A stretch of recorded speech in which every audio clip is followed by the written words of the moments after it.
Which Yeah. So, Yeah. Aaron Fisher is the Captain America of what again? Wait, what? I'm looking at your photo. Aaron Fisher is the Captain America of what? Of the railroad, like of the railroads? Has he been to the railroads in like 9 books? I don't know.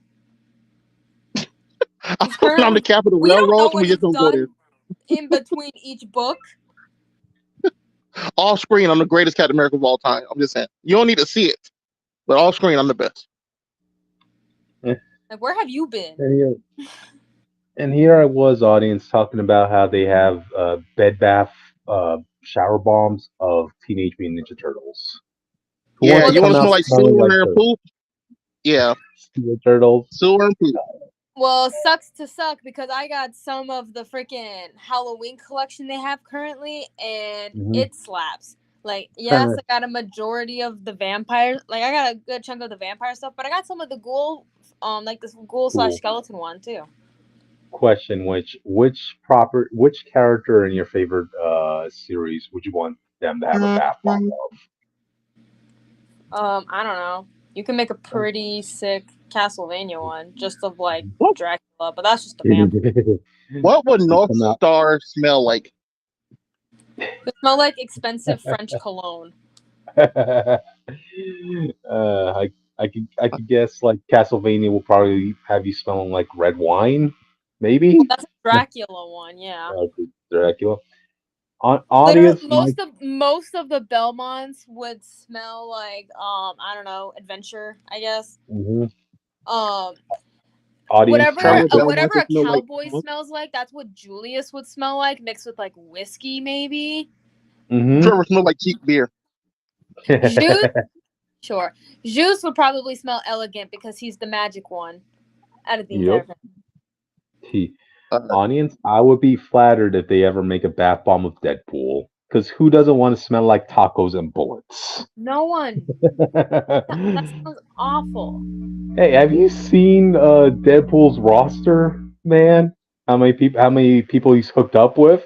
There might be something to that smell. You never know. Which, like, you can buy a Deadpool bath bomb from Hot Topping Etsy. okay, okay, good to know. Good to know.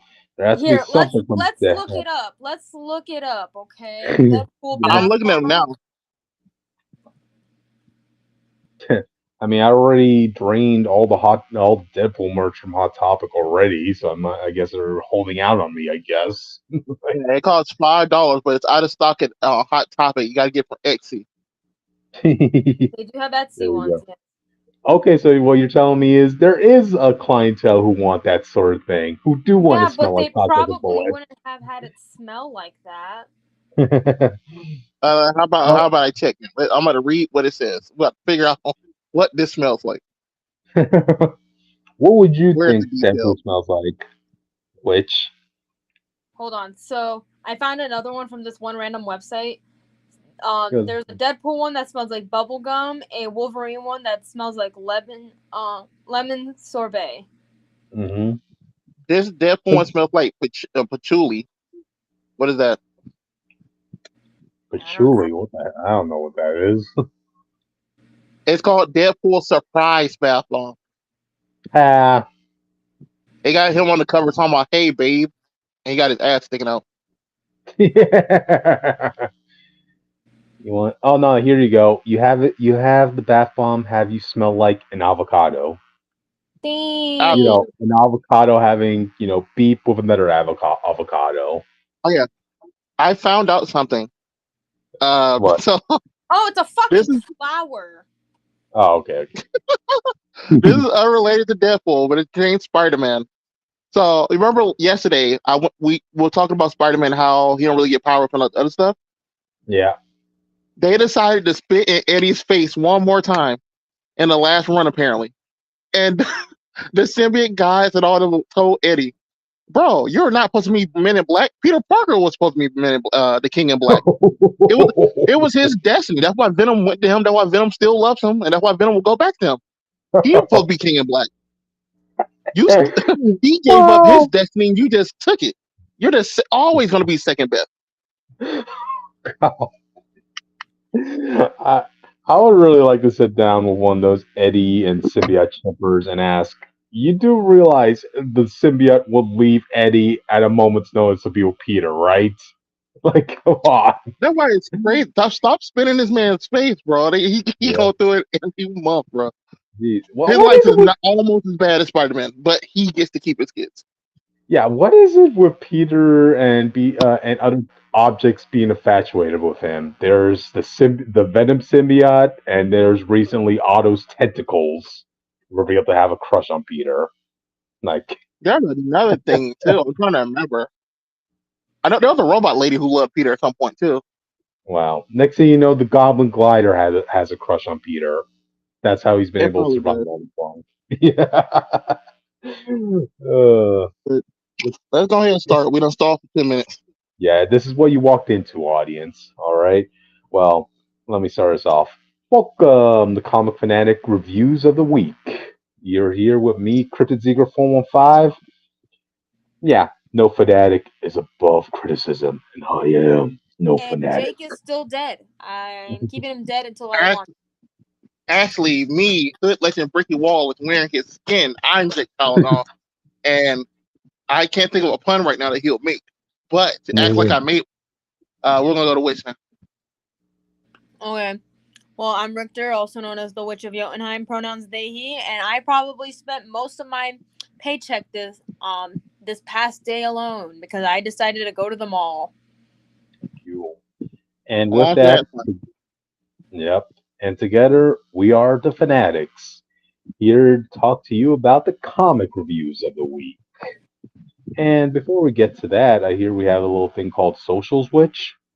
Yeah, let me put on my thinking cap so I can hopefully remember. Yep. Yeah, I just put my thinking cap on. Don't ask what it looks like. You don't need to know. First of all, you can subscribe to the damn YouTube channel because I will send Varney after you, and you don't want Varney after you. If you don't know who that is, you have been paying attention to this.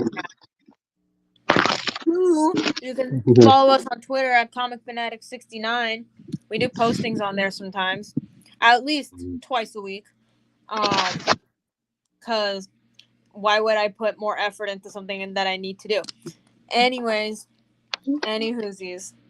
If you want to follow me, yeah, boy, you can follow me on Twitter at Witch of Jotun with an E instead of a U because I didn't want to change it. You can also follow me on TikTok and Instagram at witch_of_Jotunheim. I do post things on there. So stay tuned for that, I guess. Stay tuned for stuff that I plan on posting in the future. If you want to find Mr. Bricky Wall over here, last time I checked, he's like somewhere in Blood Hunt. I don't remember exactly where he was, but he's chilling out. He's one of the walls in there. If you want to find Cryptid, I sent him to the Void because I hear there's a Deadpool bath bomb in the Void, audience. Yeah, that's why I sent him to the Void. I was actually able to make a really good deal with Doom.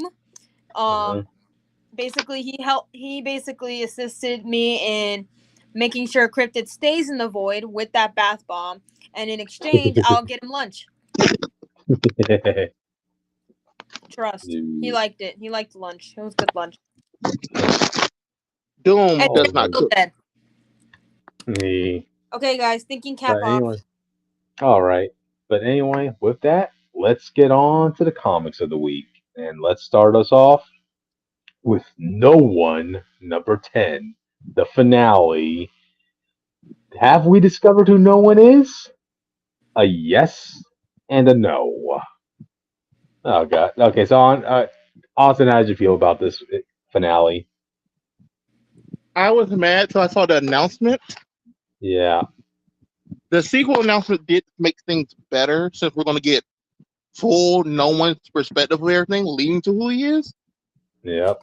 But they probably should have made that clear before the finale. I think making us wait till the finale only to tease you with something else you have to buy was ridiculous. I know, right? To put it in perspective, audience, like this issue itself, it for me, I was conflicted in because like we're all trying to discover who is No One, right? And this issue was the finale, so you expect that the finale will be the revelation, right? It isn't. But does that make this a bad book? This is, I would say, this is I like this issue, but it wasn't an issue for a finale. Um, Let me start us off. Like, we start off with Julia Page. She's the reporter, the host of the podcast on Who Is No One. She receives a call from her mother. Remember, her mother is also part of another news team, and this is like very frightening for her because her mother on the other line is crying, saying, "I did everything wrong. My hands are dirty. This and that. I need to talk to you in private." And this is so out of place for Julia because her mother. She's a fierce woman. This is not something she would ever do. So she meets her at the address that she gave, which is like a blast furnace area, and that's when you find out that it was a trap.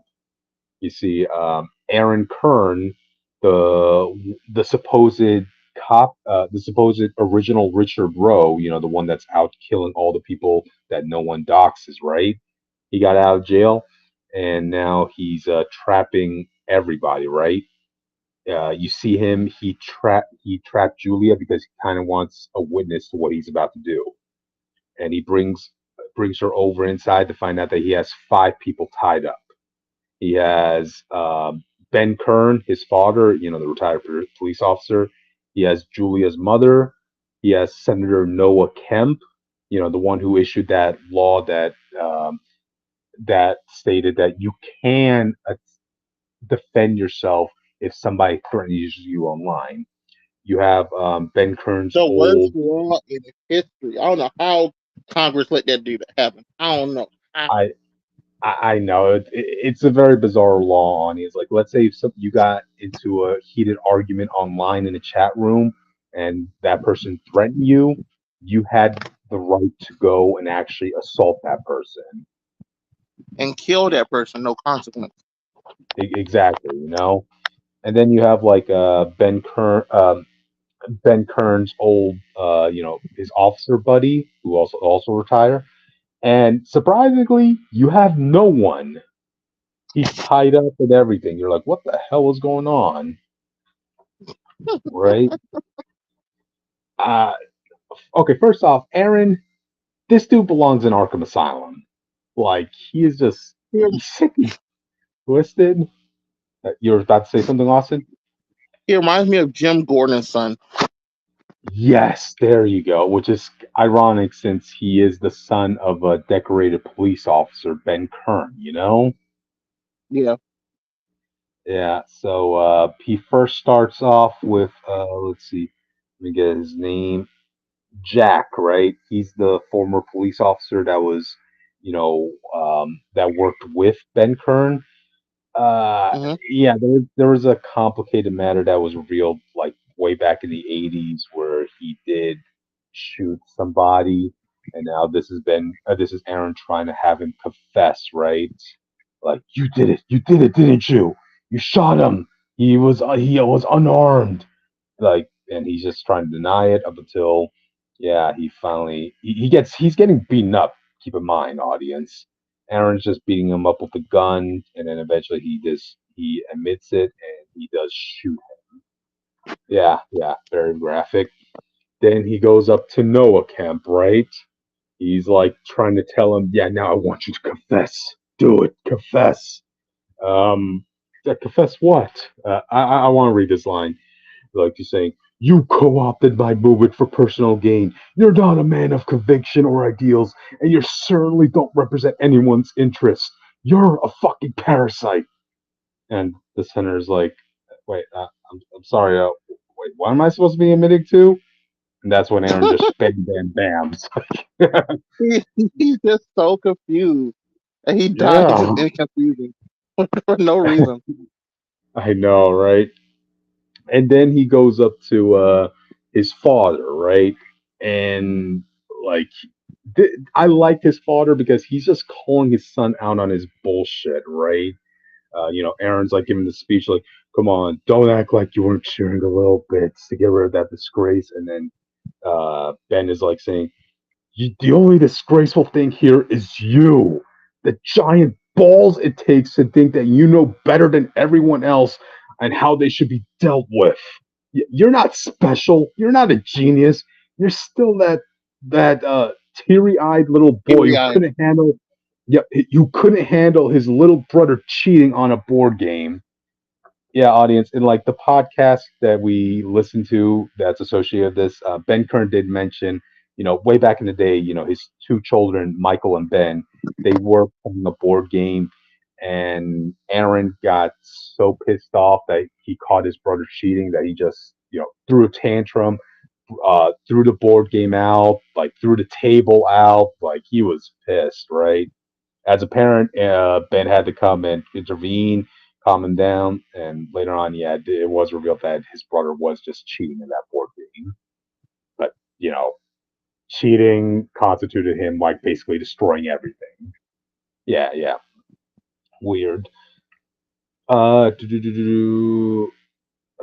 There was this one How thing do I you how wanted did to. you how did you feel about Aaron's comment where he implies that him and no one were working together the whole time until no Oh, one turned him in to be the hero? yeah, that just brought in more questions that didn't get answered. Because during this conversation, Aaron brings up that he and no one were working together, but then no one decided to turn on him, wanted to go the hero route. And that's why, that's why they both had a fallout. But I'm pretty sure, like, the no one that he has here is actually Harrison Gill, the copycat killer number three. Really? We'll get more into that later, all right? You Let think me that just copycat no one now? Yeah, yeah. Let me see. I just wanted to bring up something that was conversation between these two. But oh yeah, this is what I found funny. This whole time, when he got to the senator, right? Aaron was like saying, "You think? How could you possibly think it was a good idea to give people the power to judge who gets to use deadly force?" Referring to that law he instated. And Hmm. senator and the senator is like, "Wait, aren't you doing that exact thing right now? Yeah, Yeah. you're using power to judge people and by using lethal force. Dude, you're a freaking hypocrite, man." um, Most but yeah, villains are. yeah, yeah. But it's so funny because like Aaron even mentions, look, we're all going to be judged today, and I'm going to be no different. Yeah, I'll fess up to my crimes too. Like, dude, your way of handling things is literally killing people who for their accountability. You going to point the gun to yourself, dude? No, you're probably just going to hand yourself into the police, and there you're going to spend the rest of your life in jail. You're judging others differently to the way you're going to be judging yourself, dude. You're a fucking hypocrite, you know? Um, This is every Gotham villain. yeah, there you go, Gothamville. That's um, what it feels like. yep. But anyway, he ends up going to no one, and he just unties him, right? And he kind of gives him like a sporting head start, and no one just runs away. Aaron goes chasing after him. You don't see the fight itself. You just hear like background noises of crash, slam, chuck, chuck, chuck, chuck. And then Aaron comes back saying that he just killed no one. He has like a With a bloody knife. bloody knife, Yeah, yeah. just the Which one is in so, the air catching it. yeah, which is so weird because Aaron's whole thing is like he all the people he kills, he wants to kill them with his one specific gun, a gun that only has like about 5 bullets, but he only loads up 4 real bullets and one blank. We never get an answer as to why he wants to do that. But I anyway, think the he blank Why was not? so he fake killed himself. Like say like you hmm you have you seen Kingdom Hearts 3? Did you yeah, play that game? yeah. I So didn't you play the remember game, but Zigbar's death where he fakes it, he like gets to the edge, then falls uh off. huh, Imagine like Yeah. he fake shoots himself next to the edge, and they think he killed himself. And he fell in the water. Oh. No one's gonna look for him Oh. Okay. Okay. You see, I because you would remember like. right next to them outside is the bridge where the water is, like the bridge line. Um, okay. You see, I would like for the comic to give us an answer to that, but Yeah, just we have to look at it's the not good end. at explaining stuff in the end. Yeah. I mean, they did kind of give an explanation in the podcast, which, like, someone referenced that the whole 5 shots and 4 shots and one blank thing goes back to the firing range. You know, when a prisoner is scheduled for execution, you have 5 people with a gun, aiming to kill the person, right? But one of the people is going to have a blank. This is kind of like their way of, subconsciously not knowing which one actually fired a live round and which one didn't. You know? Yeah, but that Mm. So doesn't work when it's one guy actively shooting all the bullets into you to kill you. He shot one I guy know. 14 of the head. Yep. Yeah, I know it's a bit weird. But anyway, he goes to Ben Kern, and he also mentions, like, when it comes to uh Julia's mother, yeah, he's going to judge her based on misinformation because she's part of a news crew, and I guess apparently spreading She was misinformation. notorious liar. If not, she was lying a Yeah, lot. yeah, but apparently that's enough to constitute bang, bang, bang. You should be killed. Like, you That lady was mother Fox be. News. Yeah, yeah. You son of a. Um, but I guess I would, if there's one caveat to this series, it just shows the extremes of both sides of the political party. This Aaron Yeah, guy, this no one's like they're extreme activists. They go after, I guess, police officers, people in power, and like pretty much doxes their most heinous crimes. So kind of like Robin Hood, kind of. Yeah, yeah, something like that. But the caveat is like the way this series started, right? No one he would issue a warning to these people, like either confess yeah. to what you've done, or I'm going to release the information to the public. But then after that happened, like you have this one character named Richard Rowe. He's out killing all the people that no one is doxing, That's and like, why it doesn't make sense why yeah, he will be yeah, working with this man and yeah. killing them Like, anyway. yep. Like, even no one like had the issue of saying, "Oh, okay, look, this Richard Rowe person, I am not affiliated with this person. I do not endorse what he is doing. I'm not trying to kill these people. I'm trying to bring them to justice." And like, yeah, he's trying to wipe his hands clean, but I mean, dude, your Yeah. actions led to this whole law about self-defense online happening. I kind of want to see you take responsibility for this if your whole mission is to have everybody take accountability for what they've done. So Even even if even, he didn't like work with the guy, he yeah, goes out his way not to do like say anything about it. Like he doesn't deny to confirm anything. He runs exactly. away, gets stabbed off screen, comes back with no stab wounds. I don't know what happened there. You look at no one from the time he reappears in his comic to the time he disappears. He has no stab Yeah, wounds. yeah, that's He's a not little even bit bleeding. weird. I felt like I think That's that's why I when, think you were right when you said the one who ran away is the copycat killer yeah, 3.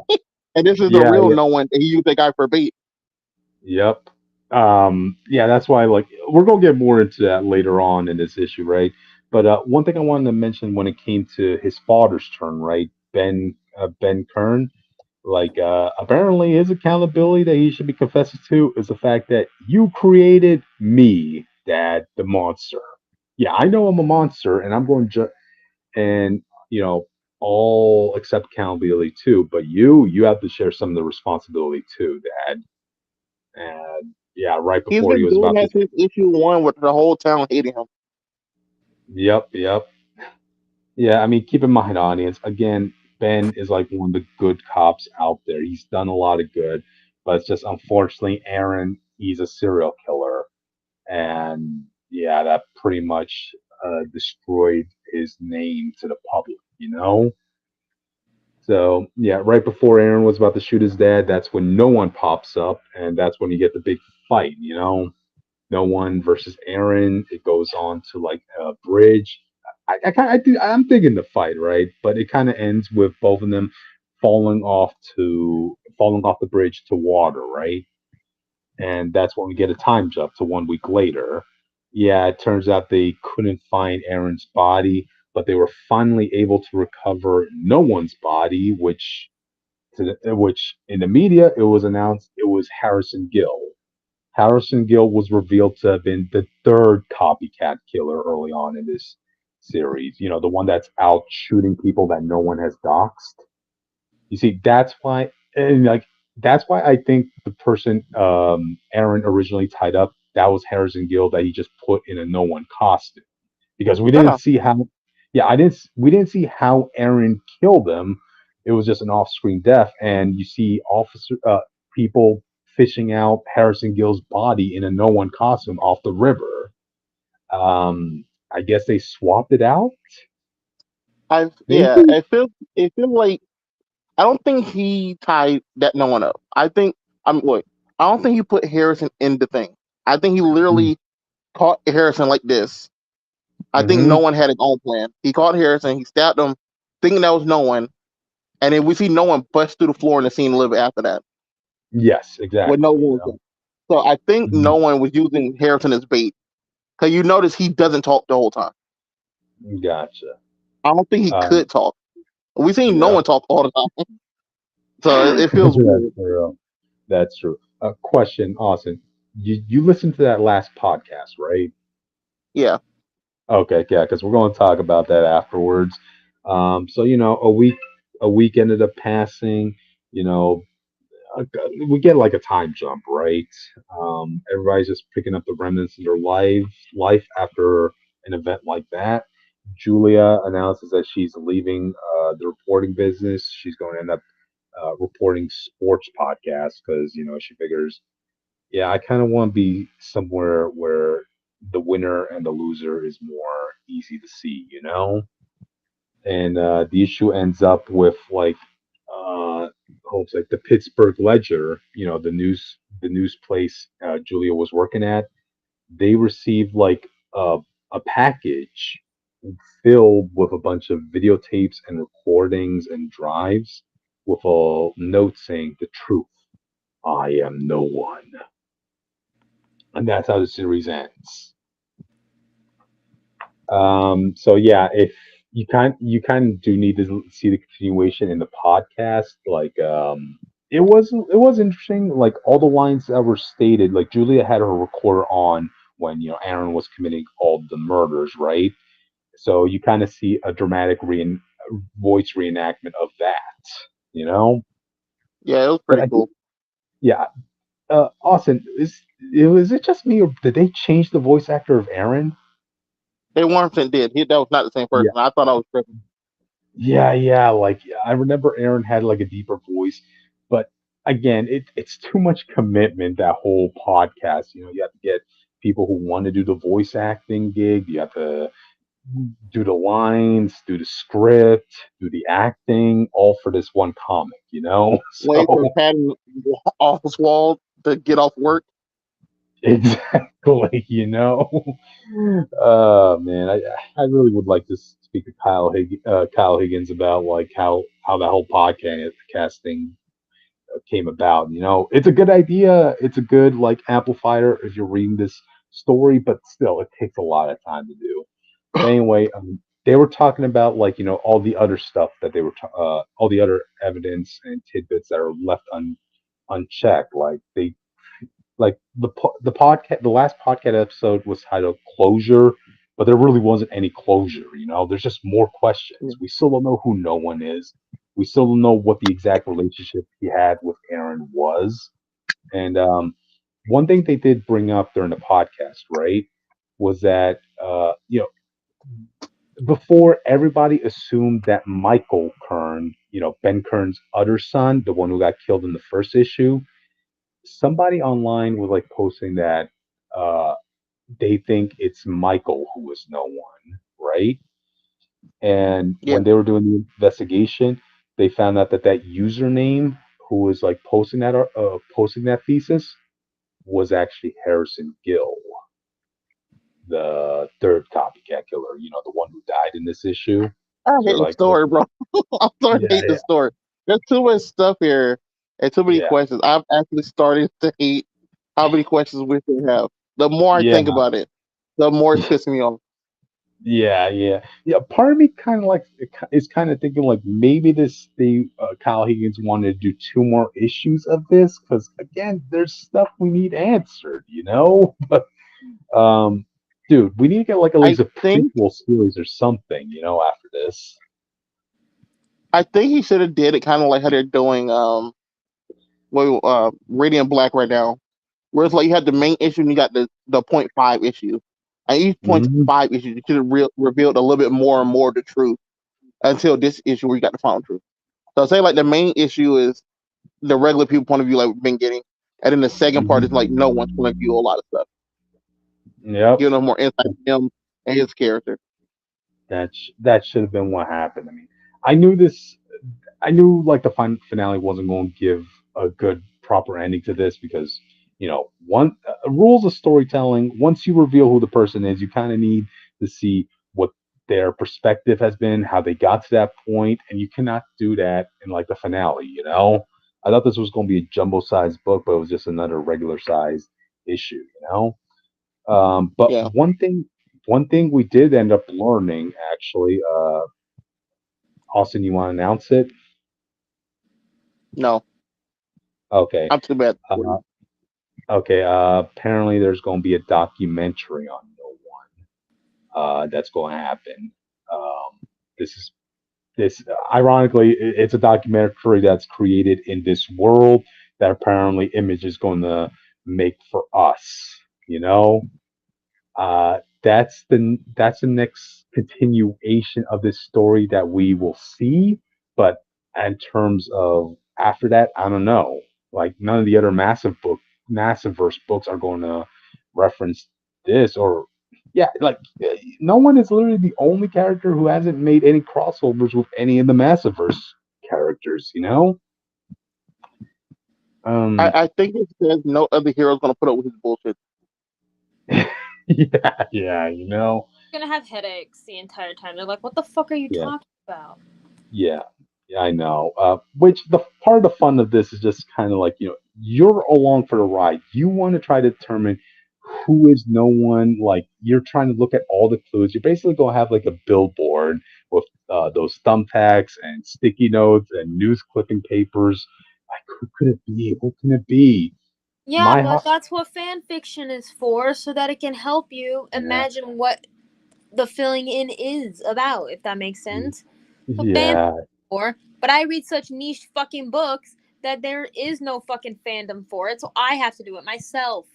yeah, yeah. Get my You have to earring. do a lot of work yourself. But I'm going to listen to that documentary. Oh, wait, Austin, is that like a video they're going to be doing, or is that something you're going to buy or something like that?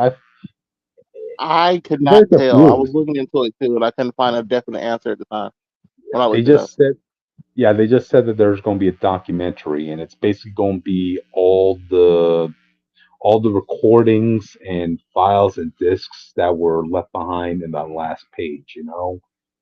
Dude, that better be telling us who no one is, man. Like, you know, Yeah, But yeah, isn't that part of the mystery, though, that you don't know who it is?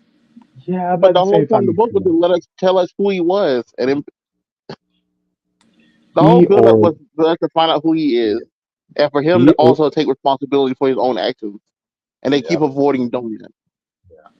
we keep saying he, but like both me and I'm pretty Austin, sure it's we a both woman. thought it was a girl. Yeah, it's a woman. My thing is, it's going to probably be revealed to be Ben's wife. She was mentioned off screen that she died like in cancer or whatever, but you never Allegedly. know. Allegedly, yeah, you never know. No, Um, I don't think it's her. I think it's. I had a name. I have to go back in the podcast to remember, but I uh, believe it's an active person in the book. I think saying knowing some random person that was mentioned one time and never been seen would be the worst thing you could do. To be honest, I guess, I guess. when you give people like 20 people to pick from, and it be like, psych, Mhm. it's none of these people. That's ass. That's not a good mystery book. That's not a clue.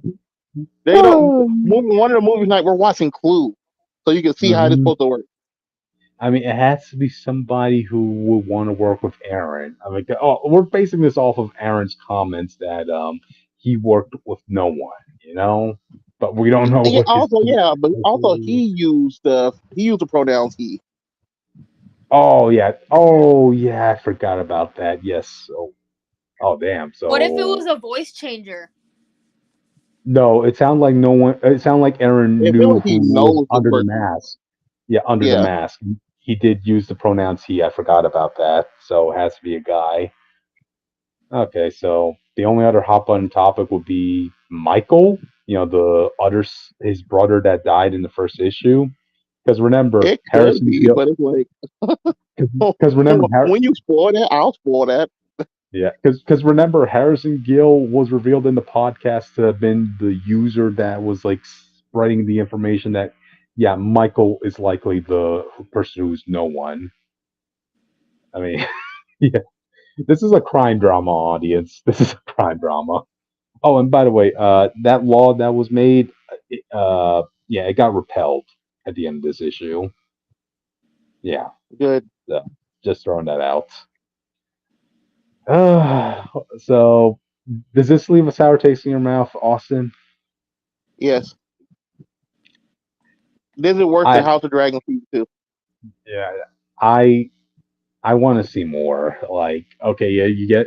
Let me, I want to see this story continue. You know, if they make it when they release that documentary, fine. But please give us like a comic afterwards, whether it be a prequel or a sequel, something. You know, I want answers. Okay, you know. They So, owe us answers. yep, they owe no fan answers. You know. Yeah, but all right then, audience. Any final thoughts before we move on, Austin? No, please God, no. Alrighty then. Hold up a sec before we get to the next one. Let me bring up the picture. Yay, my turn. Okay, which is yours? Anyways, I'm talking about Marvel Voices Avengers Academy issue 6. It's called, yeah, it's a bloodline story. Um and it starts off in, who would have thunk, New York City. So shocking. Mm-hmm. Anyway, so there's this guy running away from this one person, you know, and he's freaking out. Obviously, he doesn't want to get killed or whatever, Mm-hmm. and he tries to defend himself with a cross. And the other person's like, "Okay, it won't work unless you believe in it, like, dumbass." Yeah. And basically, this person grabs the cross in question and just like breaks off like the rosary, because like it was a rosary. And we find out that it's like this vampire lady, as you can see in this picture right here. Um, yeah, and it's not so fun for that guy. Mm-hmm. He's gonna die. Anyway, so we cut Mm-hmm. over to a bookstore, and we see Sheila and Brielle. They're at a bookstore because Sheila is going to meet up with this author who is making like an appearance there doing signings, and she's basically talking about how this author in question met Storm once, which is a real book. If you're wondering which book, it was Classic X-Men 11. Just remember that. Right. Anyways, just if any of you guys were curious. Anyway, Mm-hmm. so Sheila is brings up that these books meant a lot to her, you know, especially when she was young, and it was great. And she's gonna get an autograph, you know, and it's great. We love these sapphics, you know, we love them. Mm-hmm. Anyway, so they're walking around, you know, and they're seeing like this one like author who just released a book that they don't really care about, you know, because stupid bullshit, you know. It's not fun. Anyways, so Mm-hmm. Brielle brings up that she feels like something is following me, like a shadow, you know, and it's low-key kind of freaking her out. And Sheila's like, a shadow, like a ghost, a demon, a wacky leprechaun. That's what she says. Those are her words, not mine. Yep. Anyways, so Brielle's like, is that so silly? Like, is that silly? Am I going crazy? And Sheila's like, honestly, the more weird stuff I see, you know, the more things have an explanation, you know? And And, you just gotta do what you gotta do.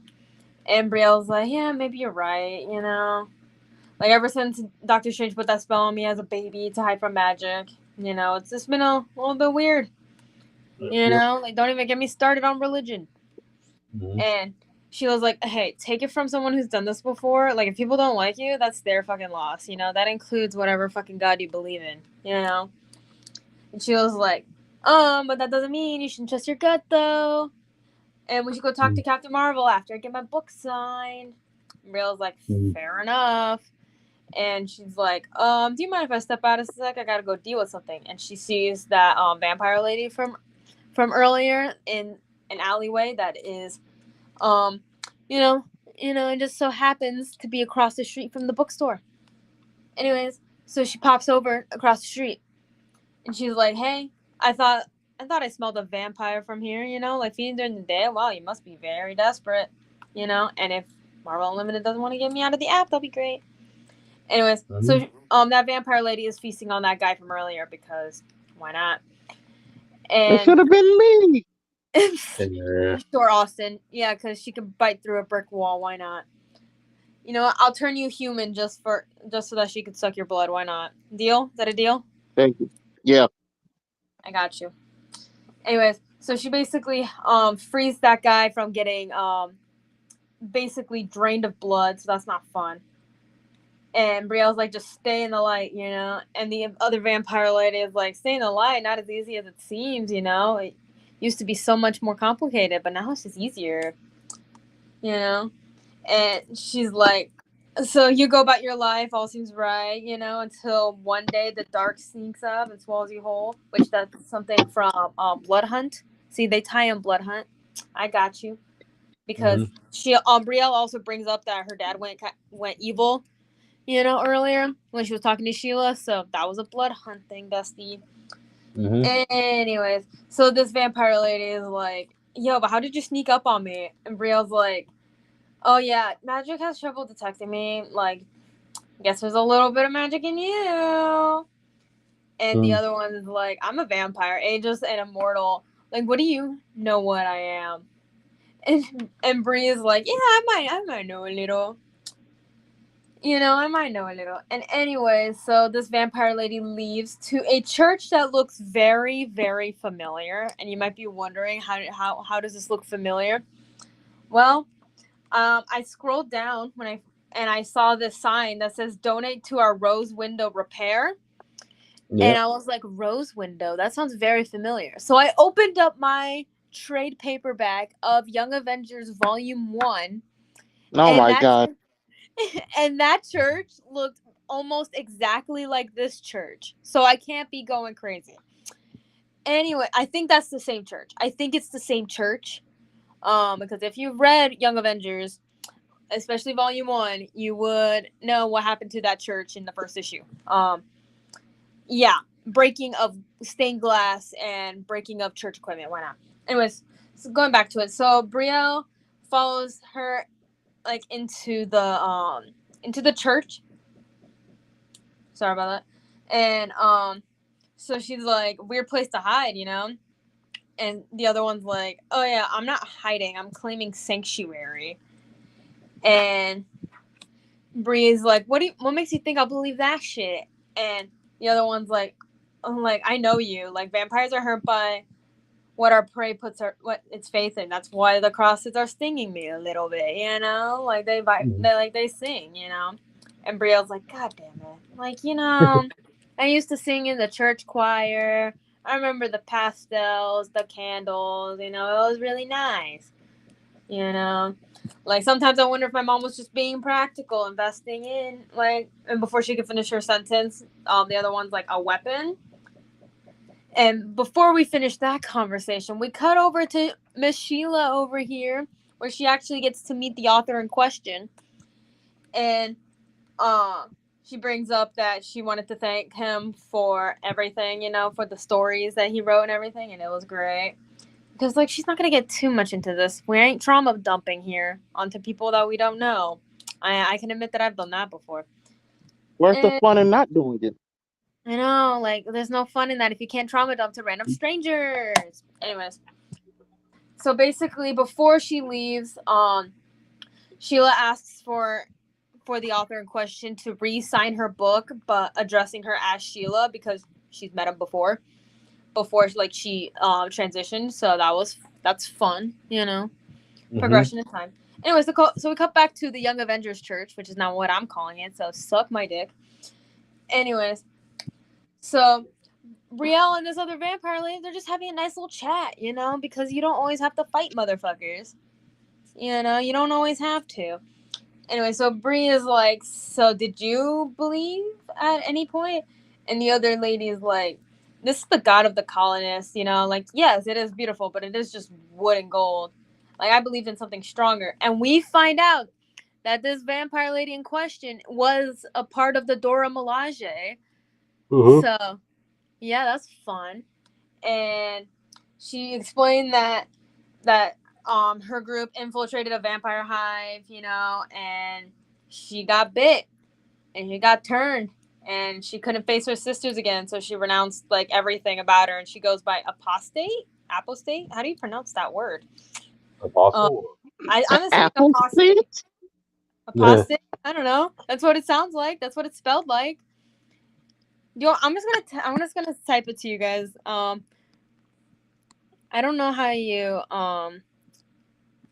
pronounce this, but I just sent it, so read it. Okay, hold on a sec. Don't judge me with not knowing how to pronounce words. English. In the private, hold on a sec. Yeah, it's in the private chat. Why would it be in Discord? Gotcha. Okay, let me try it. Apostate. Okay, that's how it's dirty. Apostate. Well, we need to get our minds out of the gutters because that's the only name that I'm going to be able to call her by for right now. Okay. So, get over it. And Brielle's like, you can resist the craving. I do pretty fine. And she's like, it's not the bloodlust that drives me mad. It's the guilt. Like, you don't understand, but you will, And I need all these half vampires to stop acting like they had the same thirst as regular vampires. Okay, you don't. Well, keep in mind, Brielle's also like a quarter vampire. Woman. Brielle's like a quarter vampire, so exactly. Check your privilege. Like, you're only a quarter. You should be fine, bitch. Anyways, so Sheila finds Bree in the church, and she was like, "I was looking everywhere for you. I thought you got lost." And Brielle's like, "Hey," like looks over when asks what Sheila was looking at, and it was basically the quote that the author wrote in her book that she got signed, and she was like, what does "while you live you hope" mean? Like, because you can ask things. And Sheila basically says, I think it means that sometimes when you're lost or alone, you just gotta trust that you won't be forever, and stuff like that.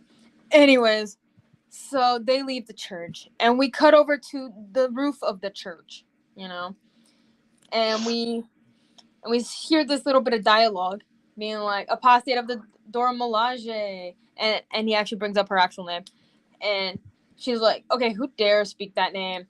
And the other person's like, oh, I didn't mean to offend. I'm a friend, I promise. Like, I can help you, find a cure, find revenge. And she's like, impossible. And the other guy's like, believe me, no gods, no masters. It's a big scary world. But no one should be alone. And guess who the fuck it is? It's that fucking squid kid from the other issue. Ooh. Where the goddamn is Morbius? And so we see him, like, bringing out some other people. So we have this like Ghost Rider Green Goblin mashup called Will-O-Wisp, which is actually a pretty cool design, not gonna lie. We have Mysteriant, who we met in a previous issue. We have Rhinoceros, who we did meet in a previous freaking issue as well. I don't know why, but she gives me Pink Pearl vibes mashed up with Rhinoceros, like the Rhino, If you don't know who Pink Pearl is, she's like an Alpha Flight villain that appeared for 2 issues, and that was it. Okay, if anyone was wondering, she's like if Pink Pearl and the Rhino had a kid. That's who she reminds me of. I'm most likely wrong, but it doesn't hurt to assume. Anyways, and we meet this kid named Lizard Boy. I'm gonna give you a general description of what this kid looks like. Okay, so stick with me here. So basically, He's green. He looks like a lizard. He has emo hair, kind of, but it just isn't covering his face. And he's wearing a blue hoodie with a skull on it. And yeah, that's basically Lizard Boy for you. Very, very Oh creative. my god, he's if we had Beast Boy at home. Yeah. No, we have a Knoll at home. Because like a Knoll is here in the universe, but whatever. And some I fucking miss Reptile. So like Squid Kid is like, welcome to the Sinister Six. What's so fucking sinister about this team? The most sinister one here is like Will-O-Wisp. And maybe like Mysteriant, but not Lizard Boy. No offense to Lizard Boy, but All offense. like he doesn't look intimidating. He just looks like a mutant kid who just so happens to be a lizard. So basically a Knoll, but more emo. The fuck? I hate him. Mm. And like you can tell that Apostate is like, are you fucking kidding me? Like, you guys actually joined these motherfuckers? This motherfucker, he looks like a dweeb. Yeah.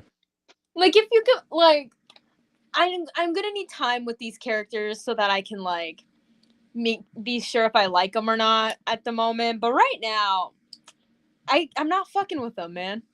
Like the only one that I'm like down with is like Mysteriant, and I want to see more of Will-O-Wisp because they look pretty cool. Not gonna lie. By the way, their name is like Willow, like the tree dash Wisp. If anyone was curious. But yeah. That's where the issue ends, and the next issue just dropped, but is about to drop, so I will talk about that next week. How many Young Avengers is actually in this book? No, there's no Young Avengers in this book. I'm about to lose it.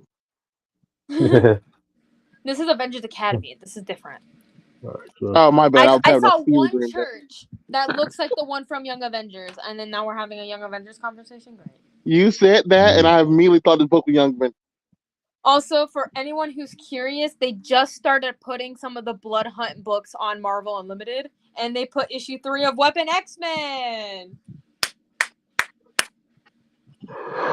Anyways, Isn't Avengers Academy the book that Hazmat came from?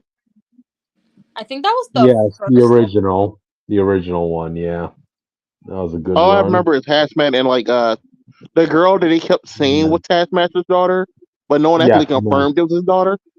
Finesse. I mean, she has the same powers, and she actually did meet up with Taskmaster, and he said, "Yeah, it's likely you are my kid, but like I don't remember. I've been with a lot of broads, and the thing about my power is, yeah, I'm starting to lose memory." Yeah, but there's a lot of mutants who can just have that power. They'll mirror my child. But it's just an educated guess, So, yeah. Can you pay child support?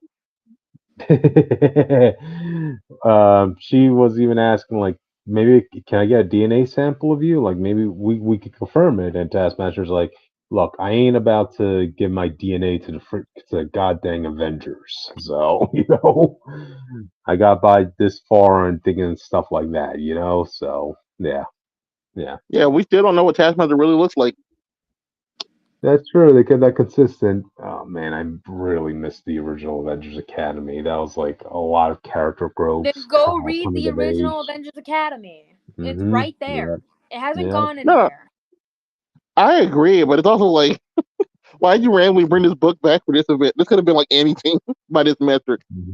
Yeah, at least they're not they're not trying to be like, oh, this is the new Young Avengers or this is like the new Champions. Like, well, when the show comes out, you're getting that, which I'm sorry to tell you that. I'm not hyped for the fucking Young Avengers Champions thing that they're doing for the MCU. I don't want to hear it. I don't want to talk about it. In conclusion, this Sinister Six looks kind of lame. So far, this looks kind of lame. Gotcha. Anyway, I can tell they're not trying to fight Spiderman at least. No, they're gonna fight a gay Captain America who was homeless for a good chunk of his life. You got a gay Juggernaut. You got Sapphic Blade.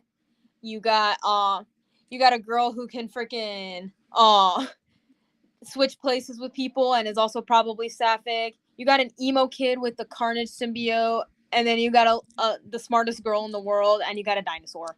I don't know what you want from me, man. Right. Well, I guess with that, we should probably move on to the next book, guys. Good. Yeah, which book is next? All right, hold on. So let me bring up the picture. Austin, you want to announce it? Spooderman. Ultimate Spider-Man #7, I believe.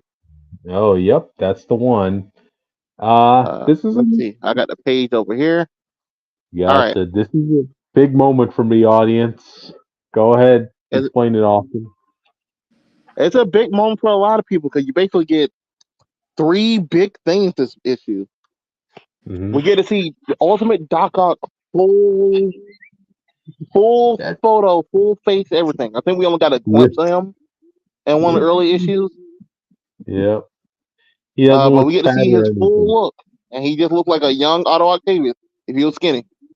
Yep. He just has the goggles and a lab coat. That's it. Like, you know. This guy looks like Good he for can him. grow into a movie Doc Ock.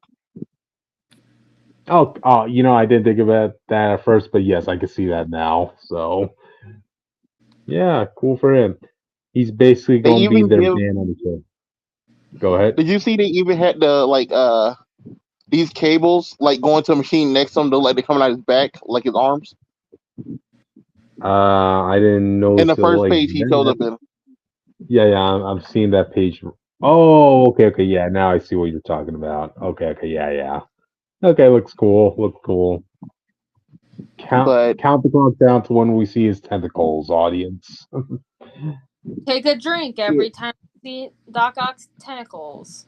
Hmm I feel like they're gonna go the game route where he's a friend, a mentor, and then I think he's not gonna turn evil. I think he's gonna be like, oh I'm wrong, my brain, all the other stuff. I think they're gonna go full that route because the hmm 616 comics at first was like, oh, he had brain damage and they turned him evil, but then they was like, nah, he didn't. He just evil. So, That's true. That's true. But but anyway, what's he doing, Austin? he is hacking the suits of Green Goblin and Spider Man because we found out that basically Tony did what he did in MCU, where it's like, I gave you some settings, but I didn't unlock the whole suit for you. I was gonna do that later when I knew you were ready for it. Hmm This was Spider Man Homecoming, if you remember that film. Yeah. But yeah, so we found out there's a lot more capabilities, including AI and all this other Mhm. stuff. I was telling Jake about this off screen the other day. I was like, this comic is doing a lot of stuff from the MCU that people hated there, but they love here.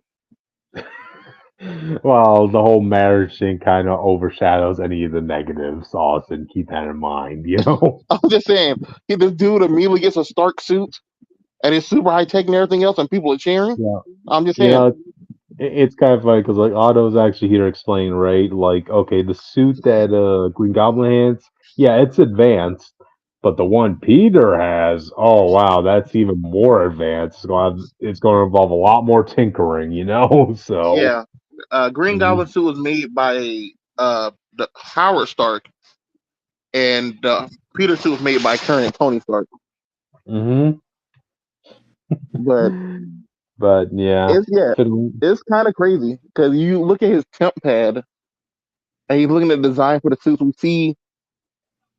We see that like Green Goblin has missiles and like he has missiles and a whole lot of voices that you can pick. So in that, yeah. once you unlock the AI, you can pick a voice for it. And I, so the names they have here: Napoleon Bonaparte, Julius Caesar, Gandhi, Abraham Lincoln, and Otto Octavius got his own name in there covered up. I think he you just know, wanted Doc Ock in the ear, Superior Spider-Man style. yeah. You know damn well Otto put his name in there. Like, he Yeah, he hacked did it and then tried everything. to cover half of it up with his finger. uh, and now he just ends up asking, okay, I can set up an AI for both of you. Who would each of you want? Yeah, they Mama. Harry and his insane. I wish he chose his mom. That'd been a lot better Yeah, answer. Yep. Harry, But he in all doesn't his do insanity stupid. and dumb decisions, said, "Can you put my dad in my head?" So people don't know anything about Norman. While media does go back and forth on if Norman actually loves Harry, Hmm. Norman is incredibly verbally abusive to Harry because he thinks Harry is a disappointment. Even if he didn't love him, even if you think he loves him or not, because writers change that all the time. There's never been a point where he was fully proud of Harry in most comics.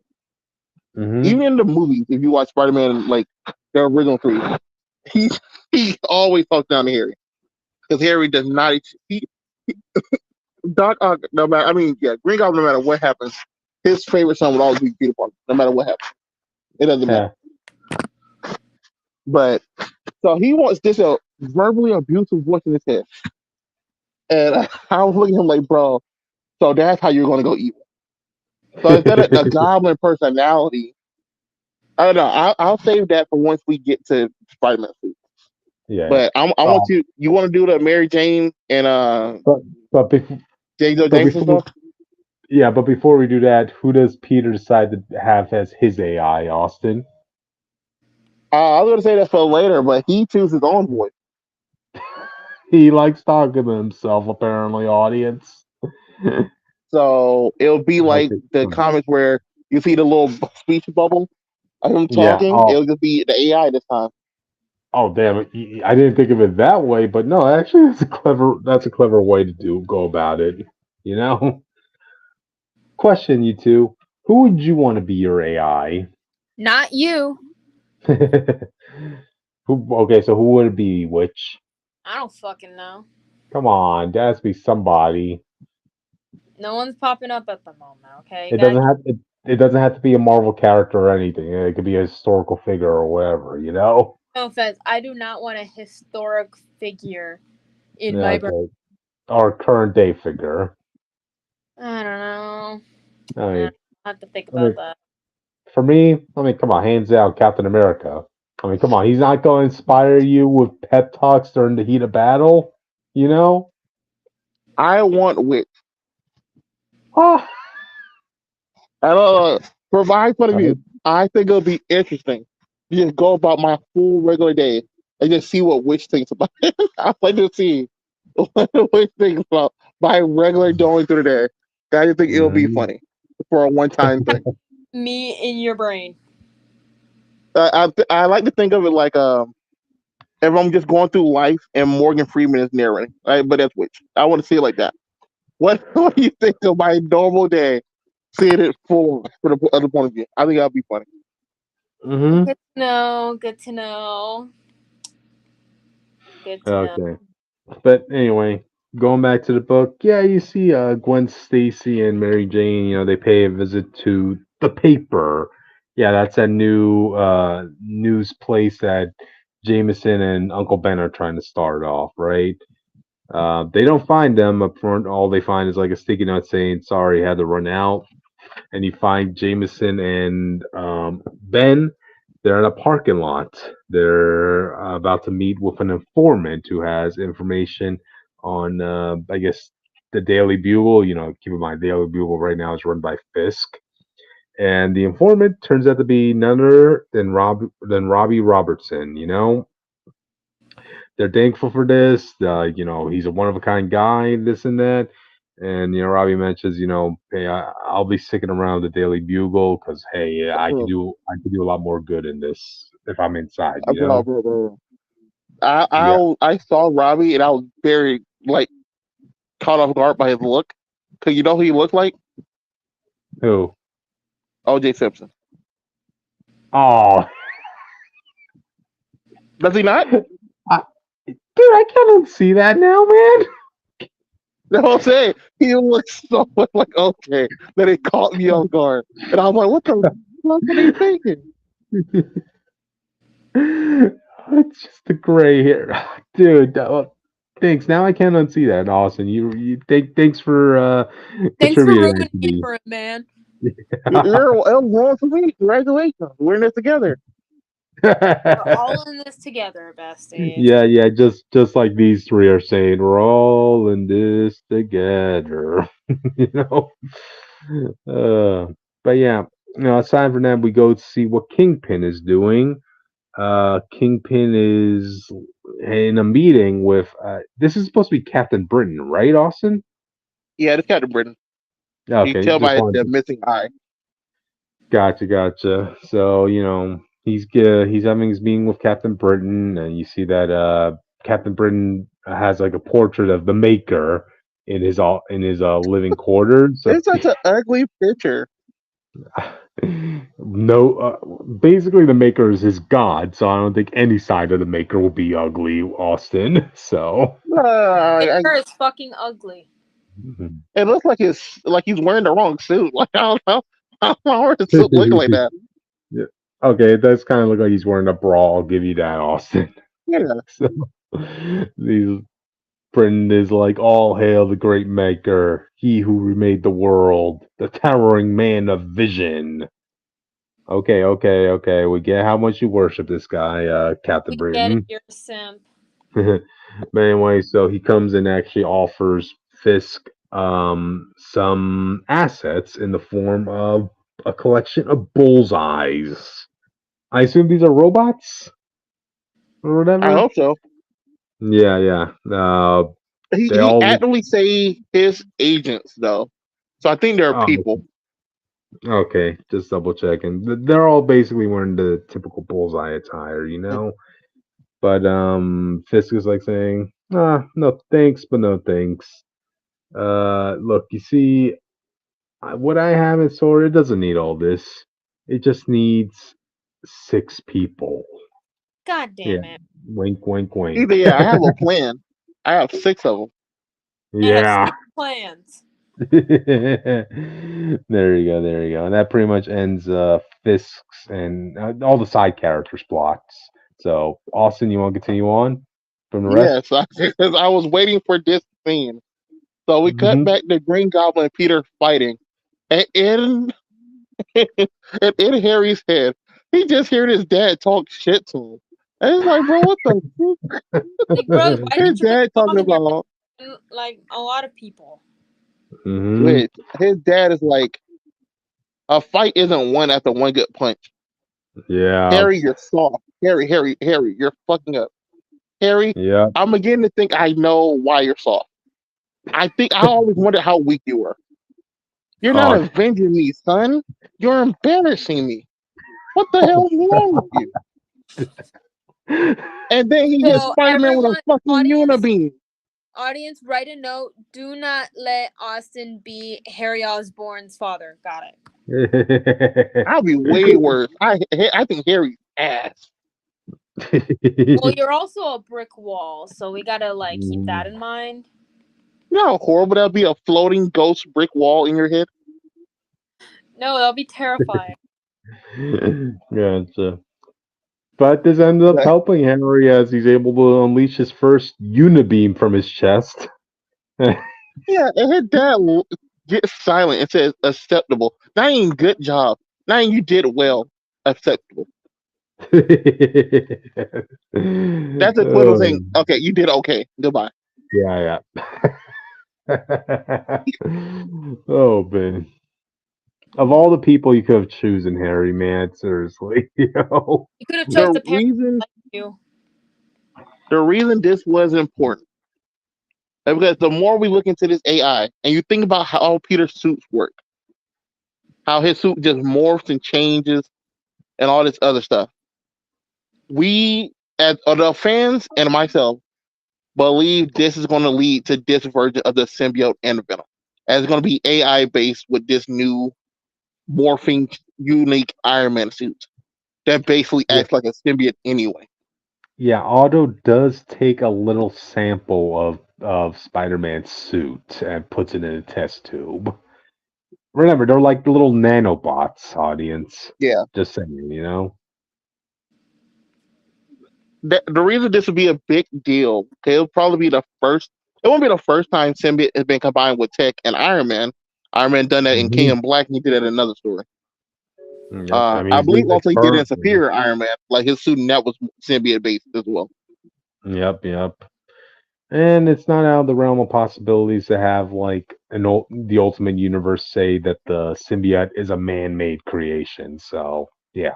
Yeah, it's just another take on the man-made creation, and it's a very Mhm. unique take as well.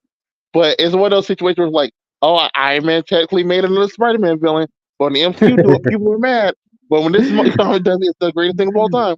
I'm just Hey, saying, I they, see the hypocrisy of the they, fans. they gave Peter his badge of MJ. All right, that more than But compensates.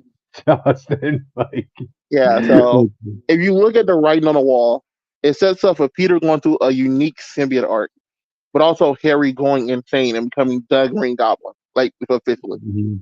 And Yep. the issue set up a lot without really trying to, and I think that's a really good thing about the way this issue was written. And then Uh-huh. Iron Man shows up at the end and saying, "Bro, I told you I'm gonna be back in 6 months. I'm here. Are you a hero yet?" And everyone looking at him, and I was looking at him too, like, "Bro, I haven't won a fight yet. I kind of won against Shocker. Come on. I got beat up by Shocker and saved by Harry.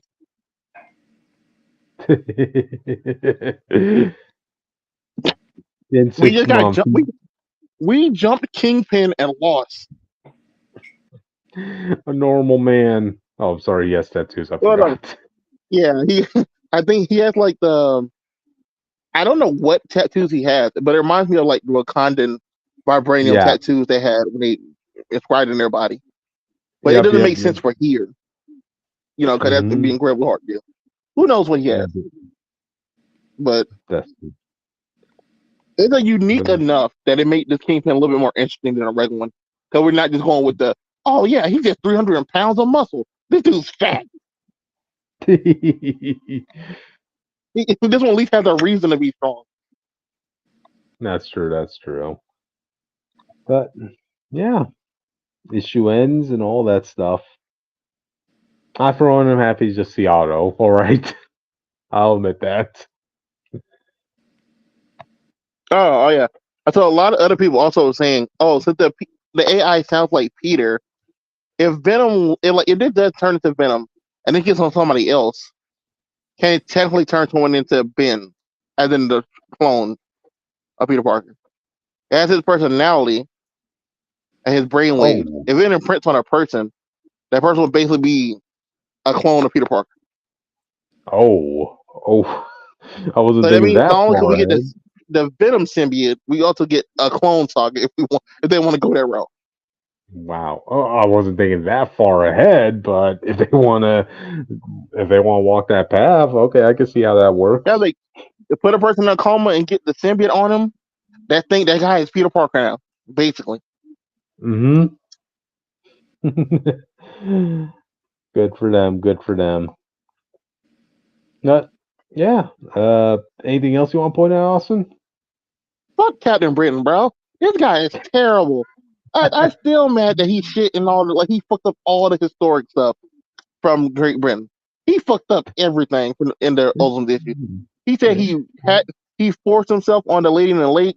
He shit in the chalice. I don't remember what Oh it's called right God, now.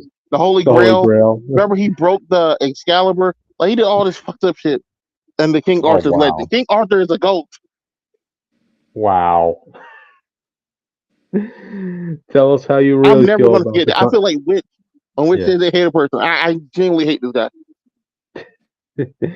Captain Britain, tell us how you really feel about the country you represent. You know. No, forget he chatted in Britain, but he out here speaking full French. This man don't care. Oh wow, so he completely abandoned his own countrymen. No, no, no, no, Wow. no. He's someone else who who invaded Britain and then took that power. Ah, okay, okay. Just double checking. Yeah, because Yeah, when I saw his design, he didn't look like. Well, I'm not too familiar with Captain Britain, but I'm pretty sure he doesn't have a he's ponytail. not You the, know? the the classic dude. He's Yeah. someone from France who the maker found.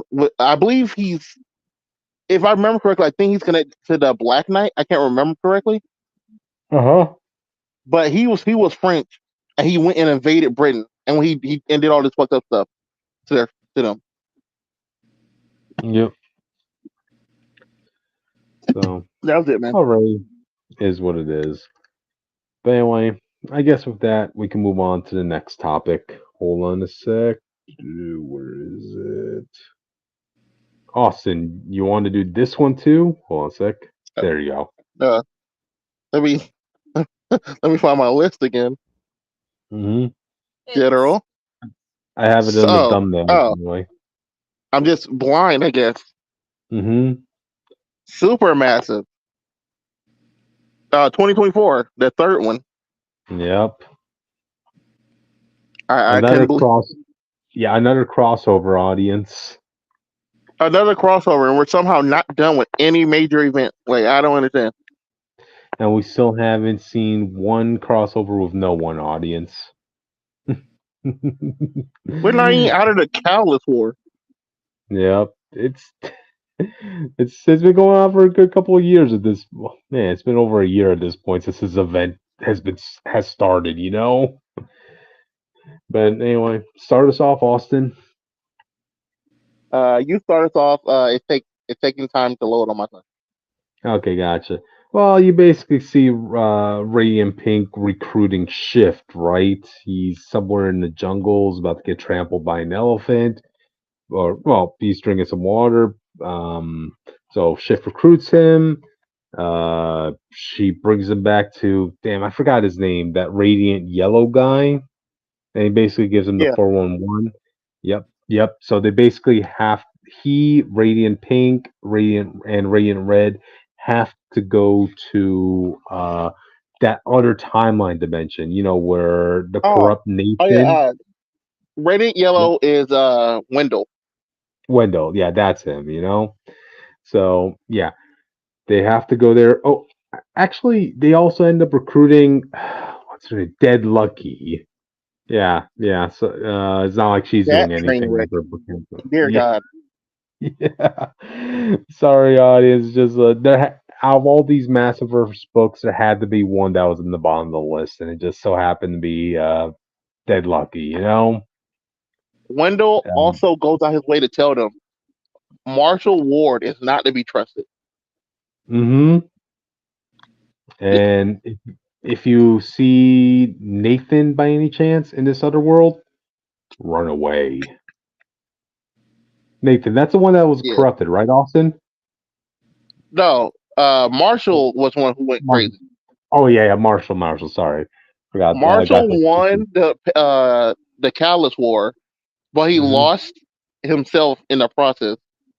He started And killing Nathan the lost other it, but Rangers. he saved as many people he could. Yep. Marshall went crazy, started killing the other Radiants and taking their powers. Yeah, God damn. So, oh, and they also end up recruiting my boy Rogue Sun, which is cool. Always love seeing Rogue Sun represent. Did they So they, talk about how he's not the original Rogue Son? Because I don't think they know that. no, they brought it up. And even what's his name? His father's kind of coaching him through this too. Yeah. Because So, people don't know Radiant Black and Infernal Girl Red has met Rogue Son, but it was the character's father when he was Rogue Son. I don't remember the last Supermassive work at all. I'm not gonna lie to you.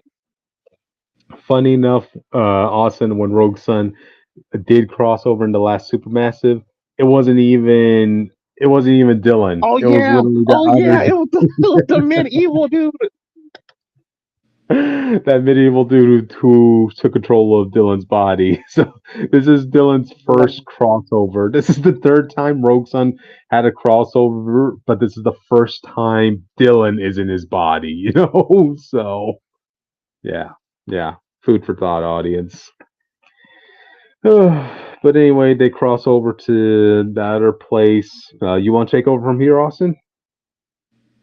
Uh, are you talking about the scene with the plane? Yeah, the plane. Yeah. So I was confused at first. I'm not gonna lie. You come in as a yellow Hmm plane. I was thinking of like Green Lantern powers. I thought I was tripping, bro. I was I didn't know the plane came from. I was very confused. But Hmm. they're talking about how they whoever they're fighting believe to have control over this world, but they're starting their assault on the ship. Hmm. And you see, and this is where you find out this is taking place during the Catalyst War event. So this is Yep. after ships got sent away in like issue 28 or 29, I believe, from Nathan's timeline. Yeah, yeah. That's And gonna be for I guess later, this was audience. happening in the background as he loses the war. Hmm. I think that's also Yeah, the no, problem with having two versions of the war. I don't know. We won't know what to take place until we see Nathan or the other guy or Marshall. they they end up coming across Marshall as he's corrupt with all the other powers. So it's I guess it's that timeline, you know. Oh, guys, the timeline I voted for, the bad timeline. See what your endorsement leads to, Austin. But Uh, yeah. I will say the colorist is doing great on this Oh. book. Uh, People don't know this is Power Rangers inspired, so everything's very colorful. Hmm. The art, so yeah, these are doing pretty well to highlight all the different colors, all these different people, because you can kind of correlate every character with a different Power Ranger, like red, green, pink, orange. Which isn't a real Power Ranger color. I think I only have like two times, but Yep, yep. But I didn't yeah, realize the during two the pink, the Radiant Pink and Dead Lucky. Why they make Dead Lucky pink as well? well, it's funny you should mention that because there's another person of the same color with an existing member here because apparently the reason they're barging into this aircraft is because they're here to save another member of the Massiverse, Infernal Girl Red. The Yeah. real Red Ranger. You have Radiant Red and you have Infernal Girl Red, audience. And Yeah, I just like how Rogue Sun is there, man. There's only ever been one Rogue Sun, and all there ever is going to be one Rogue Sun. all Come on, right, Dylan, Blade. say it. Come on, Dylan, say it. Say And just it. like Dylan, they're ignoring the TV version, the TV ripoff old version. Okay, Hmm. I That's remember the true. rapper that played Blade in a bad TV show. I remember. I think the whole show. I wonder why they made him a rapper. But anyway, so they have their fight moments, but eventually, Infernal Gold Red thinks that they're the enemy. But they fight, they come to their senses, they escape, right? But unfortunately, as they escape, that's when Marshall, now that he's full on radiant white at this point, like he's basically ascended to godhood in here. I think he Oh just yeah, got wait. finished. I I would think he like to just got mention finished. that the Fiddle Girl did call Rogue Son Marcus. And he was like, "What?" Um, It's just a short moment. They move on so fast. I just read it and thought it was funny. There you go. There you go. But anyway, we see that I think Marshall is finished killing off his world's version of Dead Lucky, But yeah, keep in mind, Marshall right now he's in godhood mode. He's now radiant white at this point, Wait. Looking at this, Marshall, this has to be even farther down the timeline. 'Cause Yeah. he wasn't like this last time we saw him when Nathan met him. Hmm. I no, yeah, because on the ground that's Premier, the evil guy. So he killed him Oh, and took his yeah. power, and that's why he's full Oh, white now. okay, okay. Yeah, that's right. I've confused that corpse with Dead Lucky. So. Yeah, so Premier is just full on. I mean, Marshall has absorbed Premier, making him also the leader of this Radiant Fleet situation going on, Mhm. or at least it should, if I remember correctly. Yep, yep. That is true. But anyway, afterwards, the whole crew tries to regroup, but unfortunately, Marshall ends up catching up to them. You know, yeah, yeah, big frightening moment here. They all try their best to fight him. Hey, he has all our powers, but you know what? We have all our powers too. So Oh my god, bro! I just read that. yeah, I was thinking of the end of Fantastic Four 2015. yeah, He's stronger than he's stronger than any one of us. but he's not stronger than all of us. There you go. There you go.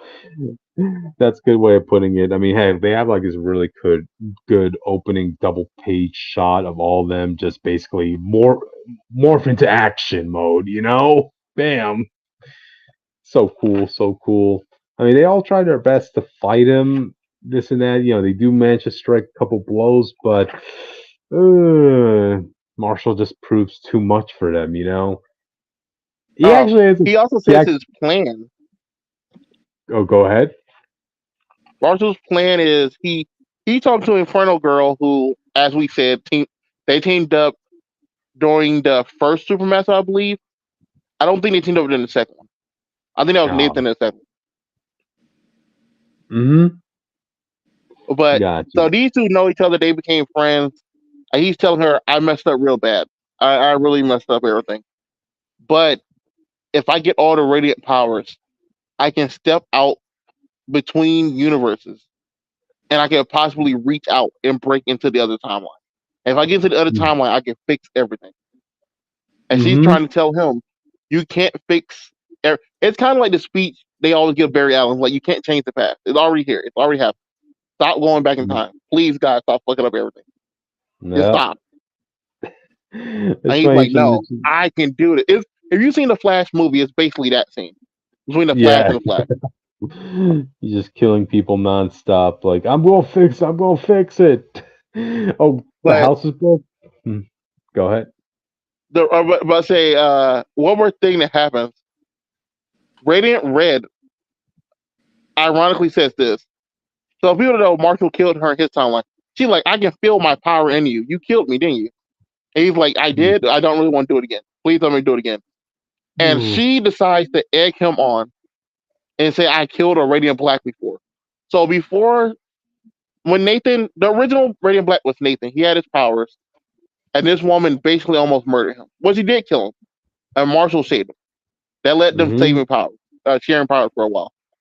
So this is a real source fight. Like, she wanted to die when she said this. I don't know how she thought she was gonna live, but realistically, Marshall was gonna blitz and kill her. He almost killed her the first time, and Nathan had to save her life. That's how bad it was when they first fought. Hmm. And he's even stronger now. Look, But man. you get a really cool Rematch. panel, everyone powering up, and their Power Rangers thing, and only one of Yeah. them says a line though: "Inferno ignite." And there's no one else has a morphin time phrase except for her. Yeah. She's the only one who does that whole wrist thing, you know, morph into Mhm. action, you know. Yeah. But regardless, you know, they put up a fight. I mean, heck, even Dead Lucky.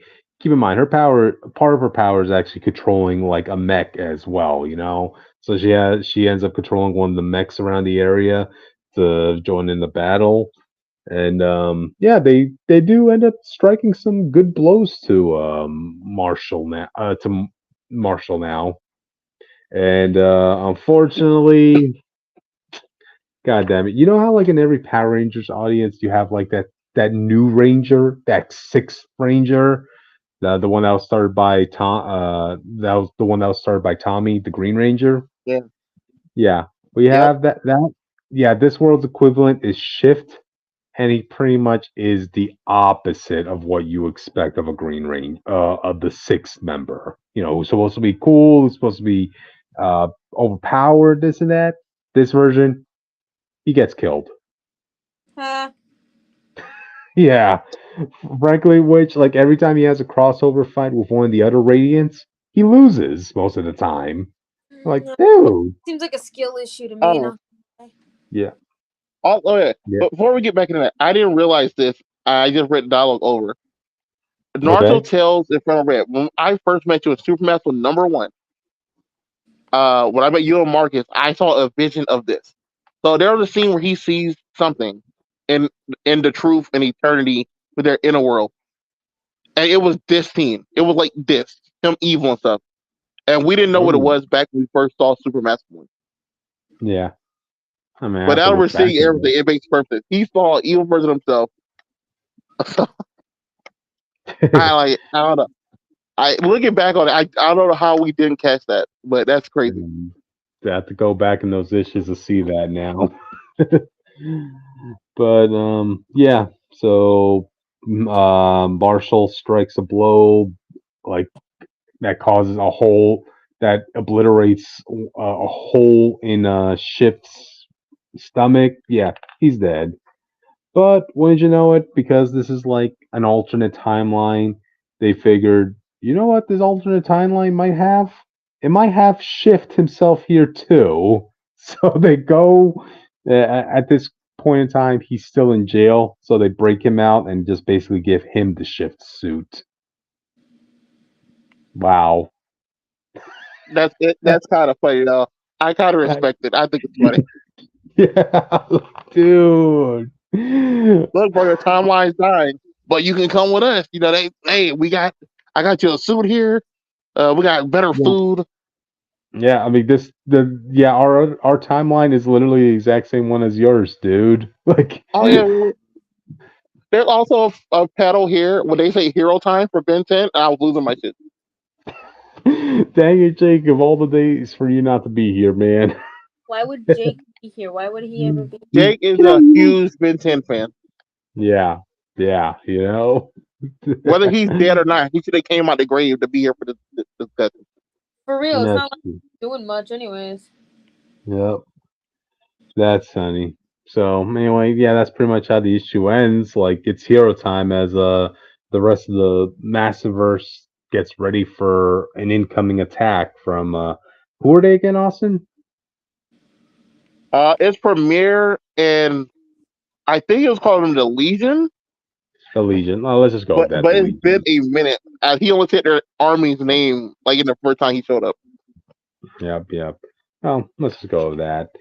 Anyway, so yeah, that's how the issue ends, and the next continuation of this story will be in the Radiant Black series. The Catalyst War ends. That's Thank right on. God.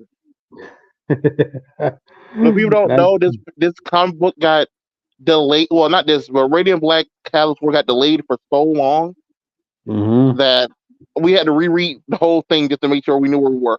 It was so long ago before we got issue exactly, 29. exactly, audience. Oh yeah. Overall, I thought the book was great. Again, I just love seeing Rogue Sun get more spotlight. So good for Dylan. Good for Dylan. How did you feel, Austin? I enjoyed it, especially since we finally got to see how everybody stacks up Uh and how their huh. strengths and weaknesses equal each other when they were fighting Marshall. Yeah, yeah. Because Dead Lucky it did pretty good on his team, and I would not think she would have did it as well as she did.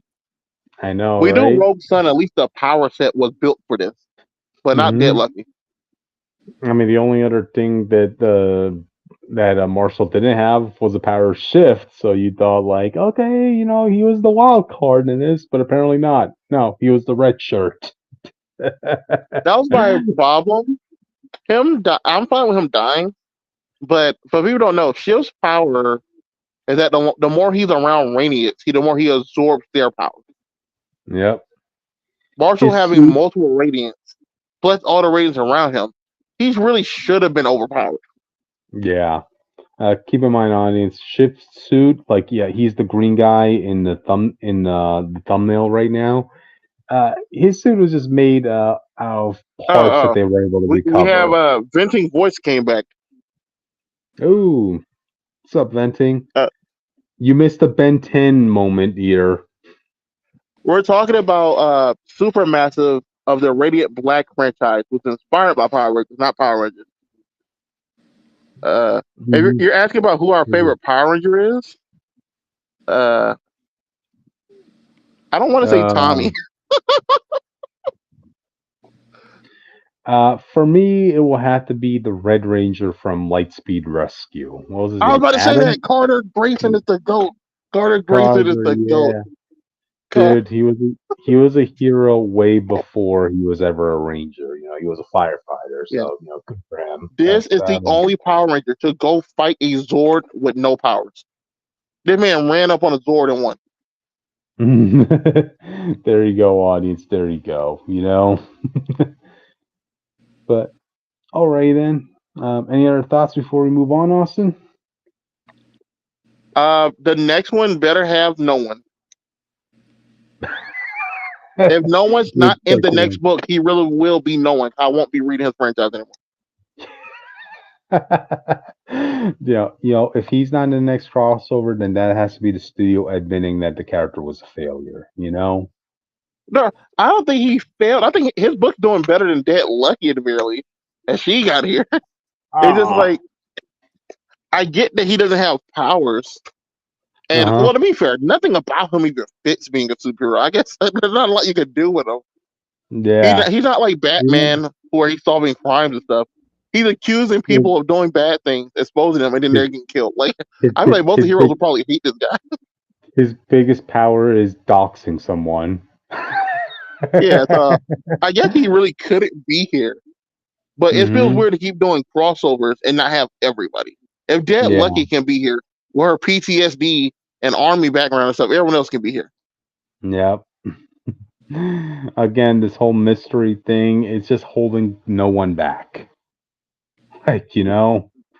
So, all right, Carter's cool, I guess, but Bridge is just hilarious. He had some of the funniest gags in SPD. Oh, yeah. Oh yeah, you weren't venting voice. We have another member named Jake who hasn't been here for when you were here. At least I don't believe so. But Jake's favorite is Jack from SPD. Fun fact: I gave up my Power Rangers hype when it came to SPD. SPD is probably one of the greatest seasons. That's the funny part. It gets Yeah. good. Yeah, well, I mean, in my defense, at that point, like I was at a point in my life where I was saying to myself, okay, maybe I'm a little too old for Power Rangers, so I guess this is where I should drop Look, off. I didn't know, that's and it wasn't fair. until late. Yeah, it wasn't until later on that I found out that people got stuck with Power Rangers until their 30s, their 40s, and I'm like, Yeah. oh, I didn't know you could do that. Like, The Disney era really brought Power Rangers back for a lot of adults. That's when they started. They stopped the 1v1 fights and all that stuff. People just start jumping people. Like straight up, five Power Rangers versus one dude, like hmm attacking at the same time. They changed up the whole fight style when Disney came in. And Disney was Gotcha. not cheap on the explosions. That's true. But alrighty then. I guess with that, you want to move on? Yeah, let's Okay. move on. Give respect to Shift, Massiverse. Come on, but all right. Put some F's in the chat, and maybe Deadpool would have found his grave too. I want to see Deadpool find his corpse. But all right, Witch, this is all you, bud. Oh, which book is it? Oh, fun. This is not just a me book. This is a me encrypted book. I'm Mm-hmm. talking about Blood Hunt #5. I'm going to be mostly talking about the red band, even though I do know that it is a little bit different. Mm-hmm. Um, so yeah, let's get started, shall we? Just to let you know, when I went to the mall today, at the mall that I went to, there is a comic book shop. So I got the white band, but with the Clea cover, the Peach Momoko Clea cover. So just letting you know that now. Yeah. Ooh. Speaking of Clea, so basically she's like, God damn it, Victor. Like, you remain utterly without fucking shame. Like, you're using children from the school to do this spell? And Doom's like, okay, I possess the knowledge of the ritual to turn back the darkness. Okay, so you gotta shut the fuck up, and I need the powers of the Sorcerer Supreme. And Mm-hmm. Strange is like, yeah, whatever. Let's do this, I guess. I'll transfer the power to you, but I want it back. Anyway, so we cut over to who would have thunk New York, but specifically Central Park, which we don't see often apparently. Anyways, Mm-hmm. so all the Avengers are going after the freaking vampires, that are there because they got to get Wanda out. She's the only one that isn't in the fight because she's currently in that mindscape or whatever the fuck, Yeah. you would think that she would be fine, but time and time again. Anyways, so Vision hits the guy that was keeping Wanda in that prison, and she could finally wreak some havoc. Fucking finally, am I right? Mm-hmm. T'Challa needed some help fighting Bloodstorm 1, so Sam pulled up and he's like, I got you, homie. And they're gonna be freaking duking it out together. Why not? And Thor is Mm-hmm. like, hey, it's has been over 1,000 years since we've last met. Apparently, in Marvel Comics Presents number 63, if anyone was curious, because they give you the little blurb. And Thor's like, it will be my pleasure to reintroduce you to Mjolnir after so long. And Mm-hmm. Barney is like, Mjolnir remains in orbit, Thor, far, far away. Like, can I kill you before it arrives? Let's find out. God to God. Yeah. We get an ad for the I like Dazzler book. I like the I like the panel they had. You have Thor charging in the battle with lightning surrounding him, while you have Blade charging in the battle with both Well, his it's not swords really and Blade, darkness it's surrounding him. Varney. There's a difference. Oh, Varney. Yeah, well, yeah, It's okay. Blade's body, Come okay? on, His I'm yeah. body, not his calling him choice. Varney because I I, fucking called it I, that this I, wasn't Blade. yeah, I'm not going to remember Blade's Varney body, after not this. his choice. Yeah, Non I'm not going to remember Varney's name after consensual this. possession, guys. Just a bit of advice: if you want to possess someone's body, make sure you have their consent first. Anyways, coming back to it. So Tony is like, Wanda, like we need the phone, like cast the spell, like cast the formula or whatever. And she's like, no, I can't, man. Like this is an indiscriminate like spell, man. It cannot detect evil. You know, it'll wipe out an entire people, dude. Like I not yeah, do this shit again. Like I already yeah, did this once. I'm not doing it again. yeah. The immune community never lets her let it down. You think the vampires will let her let this down if she does it again? You No, know. it's just like how the Canadian government doesn't let Jean Paul live his life every time they're like, you were part of the FLQ. It's like, yeah, we know. It's brought up Mm-hmm. multiple times. They should really have a talk about that. Anyways, Mm-hmm. so Bloodstorm 1 literally like tears off Vision's arm and he's like, weakness, all of you Avengers weak. Like that is why we are your betters. And Wanda's like, oh my god, Vision, you good? And Bloodstorm Mm-hmm. 1 is like, your humanity prevents you from seizing victory. We left ours behind long ago. It's like, yeah, we know.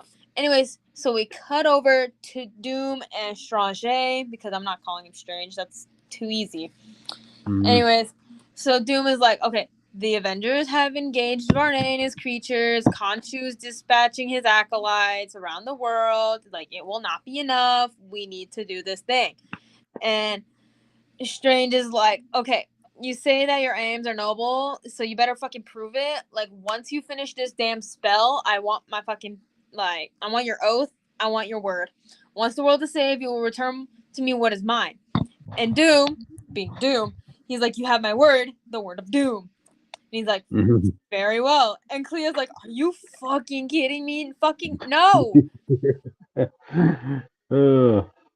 Like literally knowing Doom's freaking track record, like I wouldn't trust him. But Yeah. whatever. Anyway, Yep. Strange gives Doom like the Sorcerer Supreme power, and he gets the freaking cloak or whatever. And Cleo's like, did it work? And Strange is like, all hail the Sorcerer Supreme. And Doom, being Doom, he's like, no, all hail Doom. Because this is Doom we're talking about. Anyway, so we Yep. cut over to Manhattan. And we see Brielle and Dracula. They're on top of a building, on top of like this pole thing. I don't know. Yeah. Anyways, so Dracula is like there. He summoned the palace. Like, we gotta go. And Brielle is like, after what we've just been through, like, put it this way, like, we kind of have to do this, man. That was in the Dracula tie-in, by the way. And Yep. Miles pulls up and he's like, you're gonna do it? Like, you're gonna go after your dad? And Brielle's like, you don't understand, Spider-Man. I have to, man. This is like the one thing I got right now. And Miles is like, actually, I do understand, but are you gonna be okay? And Brielle's like, me, I'm cool. Like, I'm good. I'm a Blade. Like, this is fine. And so Brielle, Dracula, and Miles are gonna pull up to Varney's palace, and it's gonna be great. Anyways, so we cut over back to where the Avengers are, and Varney is basically like entrapped Thor in these like darkness tentacles. It's kind of hard to Yeah. explain, but that's basically Yeah. what they are. Mm-hmm. And Varney is like, oh, out of all the Avengers, I think I hate you the most, Thor Odinson. Like the rest were mere children of the 20th century. But you and I, we are eternal. You know? And Mm-hmm. of all of those here, only you and I understand fully what it means to see the end of a world. And before he could finish his whole speech, Thor is able to like summon this beam of light, and he gets Mjolnir back, besties. And Mm-hmm. Barney's like, "Fuck my life," you know. And so, Tony's like, "Carol, can you blast through the sky cover again? Like, can we get some sun?" And she's like, "No good. The dark force is too thick, man. Like, I don't even think I can fly through it." And basically, Vision gets a good hit on one of the blood coven, you know, the one that's kind of angular, you know, the Yeah, yeah. angular one. Yeah, you know who I'm talking about. I don't remember like half of their names. I only remember Bloodstorm 1, and that's it. Mm-hmm. Anyway, so Vision's like, I still have a little bit of solar energy left. You know? And he's like, I don't think I'll have enough, but it's fine. And we see a voice from off panel being like, well, you won't have to do it alone because I'm back. And it's Moon Knight. And he brought Khonshu's dead accolades. He's like, I brought some friends. Yay. Anyways, so remember when Cleo was like, what the fuck is wrong with you, Doom? Like, why'd you bring the kids from the school? Well, they are here. They're sitting in a circle, in a share circle. I don't know. I guess they're gonna trauma bond with magic. I don't know. We'll see what happens. And Doom is like, okay, so I've been preparing for this eventually. Like, we gotta like this magic is really fucking old. Like, this is pre-fall Atlantis old. Like, that's why I need all these motherfuckers to help out. And basically he's able to do the spell with the help of the students. And this is what Doom says, okay? I will lead our ritual, I will focus our efforts, I will save the world. All I request of you is everything. This is not gonna end well. Anyways, so we cut over back to the Avengers. Vision is fighting Bloodstorm 1 again, which I don't know why you keep fucking doing this. But Moon Knight pulls up and basically slashes at him, you know, breaking part of his mask. Do you think I could keep that mask after this? Like, I would like to keep that mask. That's just a me thing personally. But anyways, so basically, Moon Knight is able to pin Bloodstorm 1 down, and Vision basically is like, I can't, like, it's no good, Moon Knight. My solar cells are drained. Oh, show the next picture, please. Okay, hold on a sec. Audience, like I The said, I have double, the headband, so the, mine's a little bit different. So the sorry if double. you don't get good a good visual on this, but This is that's one, right? yeah, that's the one, the first one. Okay. Anyway, so we see some of the vampires like fighting some of these dead accolades. They're getting like a hang of it, like a hand of it. Oh yeah, I should have given like a gore warning, but I mean, I feel like we should have been through this by now. Anyways, so the one with the thorns, I forgot his name, is like, against mere vampires, no doubt these would be deadly foes, but against such exalted ones as us. And the other one, the one with the many arms, she's like merely shaped for Thresher. And Bloodstorm 1 is basically eating at one of the dead acolytes. And I don't know why he thought this was a good idea, because he literally says, die again, you disgusting bloodless thing. Why would you want to eat him? He's already dead. Like, I thought you guys feasted on fresh blood, not dead people. Yeah. Anyways, yeah, that's the picture. So we're cutting back to it. And so the thorny one basically is able to pin a whole bunch of people like Moon Knight and Thor in his freaking spines, you know? And Bloodstorm 1 is like, as I said, weak. I will grant you one mercy, though it could hardly be called as such. Before we drink your blood, we will let you watch. We will let you watch our master's triumph, Varney's triumph. While freaking Varney is summoning all these like darkness tentacles to entrap a lot, like the Avengers and the acolytes and all that other stuff. And Carol's like, there's nothing like we can do, man. Like, everything we hit him with, the dark force swallows. And Wanda's like, he is draining the power from the entire dimension, like, to him, and he's gonna get stronger. And Varney is like, I only had one weakness, the girl, the bloodline, and she is not here. And guess what? Guess who pulls up? It's Brielle, Ooh. bitch. She's like, I'm here to save you, Dad. And she stabs Varney, who is possessing Blade, by the way, if you couldn't Yeah. figure that out. And Varney is like, it is too late, child. It is not enough. My possession of your father has gone too long. The body is much mine as his now. Like, you're his bloodline, but you are not mine. And then we see another and then we see another voice. Don't show the picture yet. I'll let you know when. And Yeah. the other voice is like, how about now, both of us?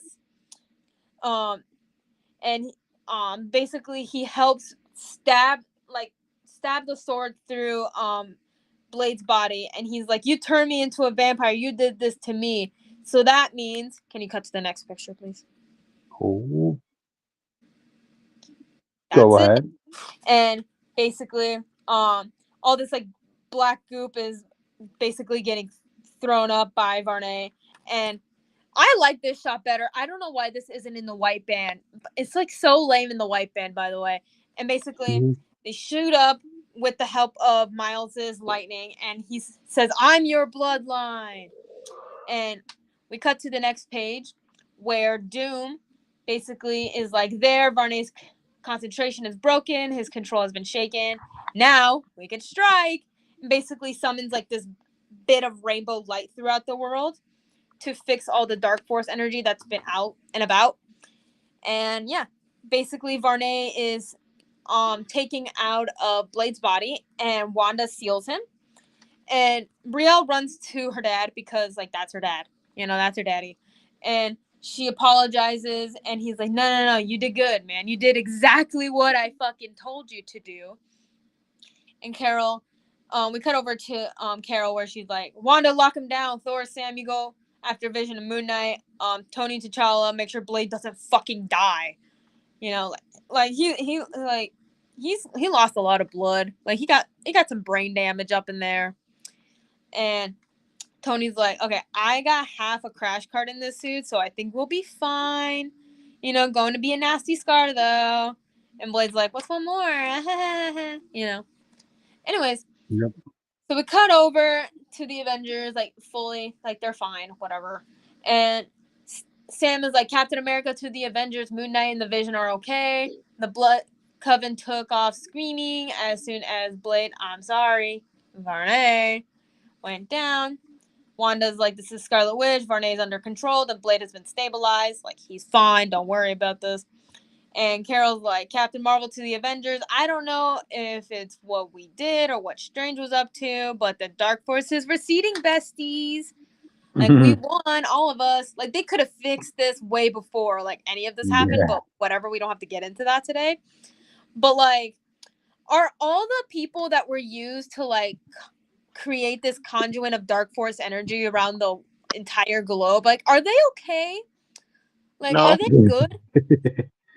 Are they alive? if you go Yeah. by the former Doctor Strange books, doing magic spells or anything of this level usually requires sacrifices of people. And Wong just doesn't tell Doctor Strange about it. Well, in conclusion, they'll be fine. It's comics. They'll be fine. Like, we're going to see Cloak again in, like, 2 years, maybe. We're going to see Darkstar every once in a while. We're going to see these motherfuckers. As long as my boy Doorman's okay, as long as Oblivion's watching out for my man, we're doing good. Gotcha. But Anyways, we're yeah. almost done. We're almost done. We still got a couple more pages left. Yep. So basically, Doom and Strange are talking. It's just them, by the way. Yeah. And keep in mind, Doom is known for being a very powerful magic user even before this event, you know? Mm-hmm. And even Strange acknowledges that. And he's like, that was a pretty incredible piece of magic, Victor. And he's like, thanks. And so Strange is like, now, your promise, your oath, return the mantle of Sorcerer Supreme back to me. It was your oath. And Doom was like, yeah, my oath to surrender the office of the Sorcerer Supreme back to you once I save the world. And I've only just begun. And basically, he takes Strange's astral form and absorbs it into himself, because that's a very Doom thing to do. And so he's like, now, yes? When he said that, I thought he was going to say some dumb shit like, Yeah, Doom made that oath. I'm Victor Vaughn. Doom does not halfway. That's what he says, by the way. Anyway, so he's like, now let me show you what it means to save the world. And it's like eyes are glowing green. Anyway, so we cut over to Miles, and he's like, the sun. I'm like, oh shit, the sun. And he's like, wait, I'm good. I'm not stinging. I'm not getting hurt. And Dracula's like, the sun has lost its thing. It appears that our people have a new dawn ahead of them. And Miles like, oh god. That's terrible. He's like, oh god, our people? And Dracula's like it or not, Miles Morales, Varney's blood runs through All both vampires veins. can walk during the day now. Yeah. I literally just talked about a book where this happened. Remember that? Wow. Remember that one girl from Avengers Academy, the vampire lady? Yeah. Yeah, she can walk through the sun because of this book, this issue. God damn it. And you just eliminated. How you Blade feel, from Blade? the You're not package. special anymore, Blade. You're never gonna be special again now. You're not special. Blade, you're not special anymore. The Daywalker. Everybody walks in the day, idiot. Okay, so you did lose something at the end of this after all. Anyway, so Dracula's like it or not, Varney's blood runs through both of our veins. But now, for the first time, the children of the night need not fear the day. And Miles is like, but how? Like, what aren't you telling me, Drac? Like, and Dracula's like, let us just say, when you save the world then owes you a debt. So I'm kind of scared for that now. Dracula, what are you talking about? What do you mean by that? Anyway, so Carol's like, okay, no time to rest. The fight isn't over. It's still night for like half the world right now. I mean, that's how that works, Carol. That's how the day-night cycle works. Okay? Idiot.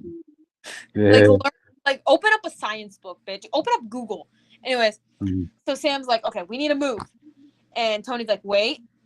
There's a priority broadcast going to every screen on the planet. And so Tony summons up the broadcast on his like suit, and we see someone talking in the broadcast, and it's like, the vampire threat is over and this world, our world, is safe once more, and you have but one man to thank, Earth's new superior sorcerer supreme, Victor Von Doom.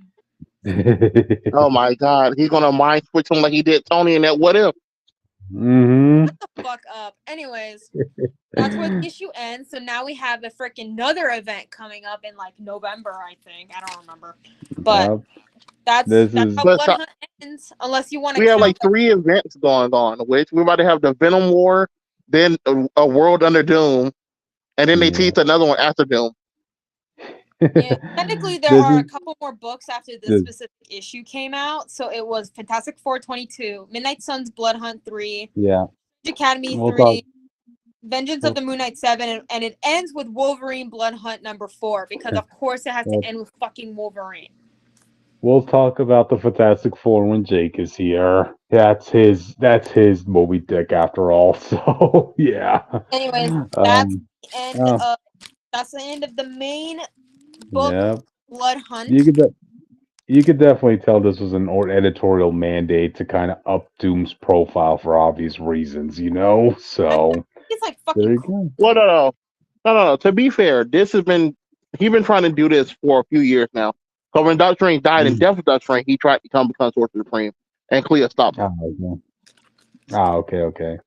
And then, but go figure. Of all the circumstances you can make for Doctor Doom being the next Sorcerer Supreme, it had to be a global vampire takeover that led the way to that happening. Yeah, right?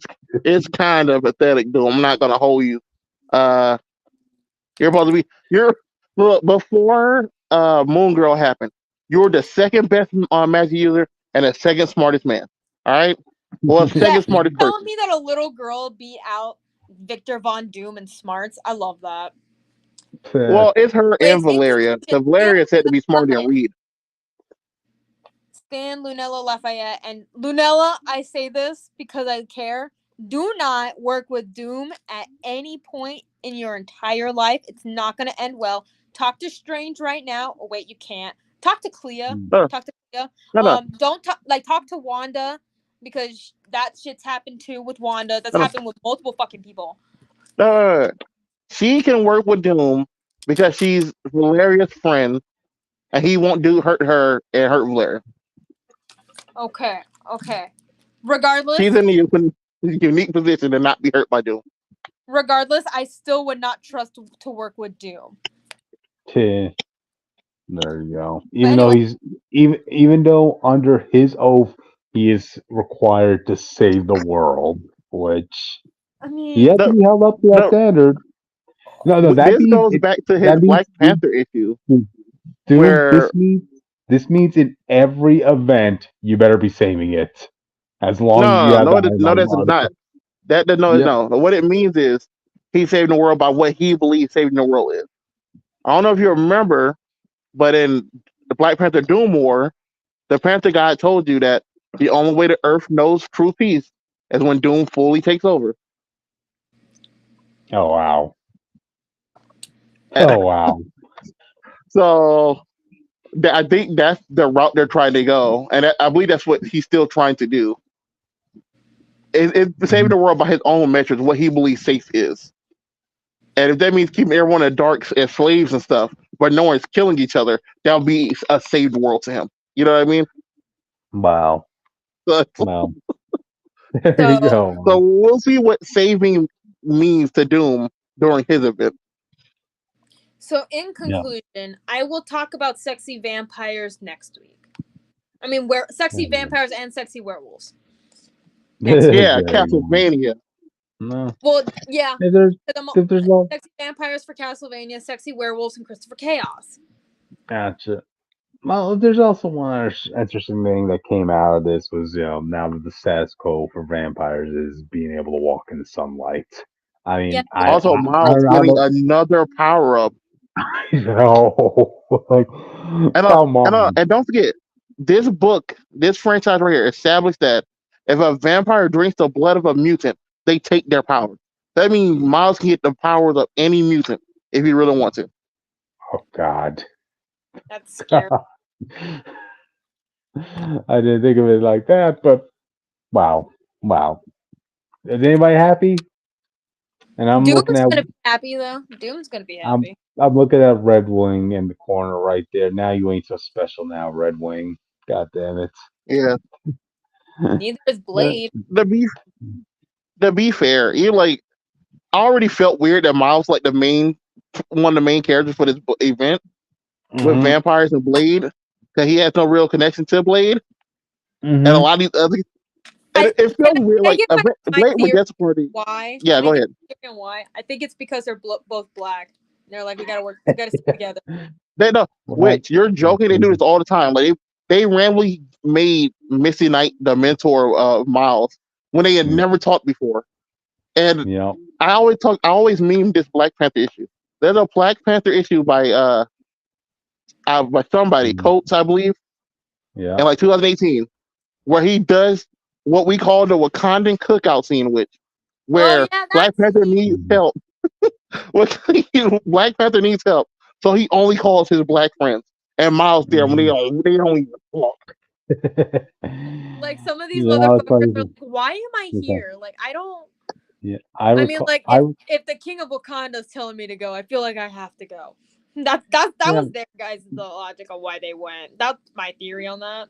Yeah. Like, Oh, and King Storm. of Wakanda's telling me to go. I kind of have to go. Yeah, it's Storm. I know you're buddies with the Phoenix, with Emma Frost, with Colossus and this stuff, but don't bring them Wakanda. No, we just need you. You can go grab Bishop, but that's okay, you You know? can bring I Bishop. know I'm a You part of can the bring Avengers. We'll leave them home. Yeah, you, leave you Thor can home. think. You can bring Prodigy. You Mm-hmm. know. You can even bring that one human guy who doesn't have powers. Yeah, you can bring him. You can just bring your friends. Bring your black friends, and then don't Yeah. bring. I like the thing he asked for Kyle for.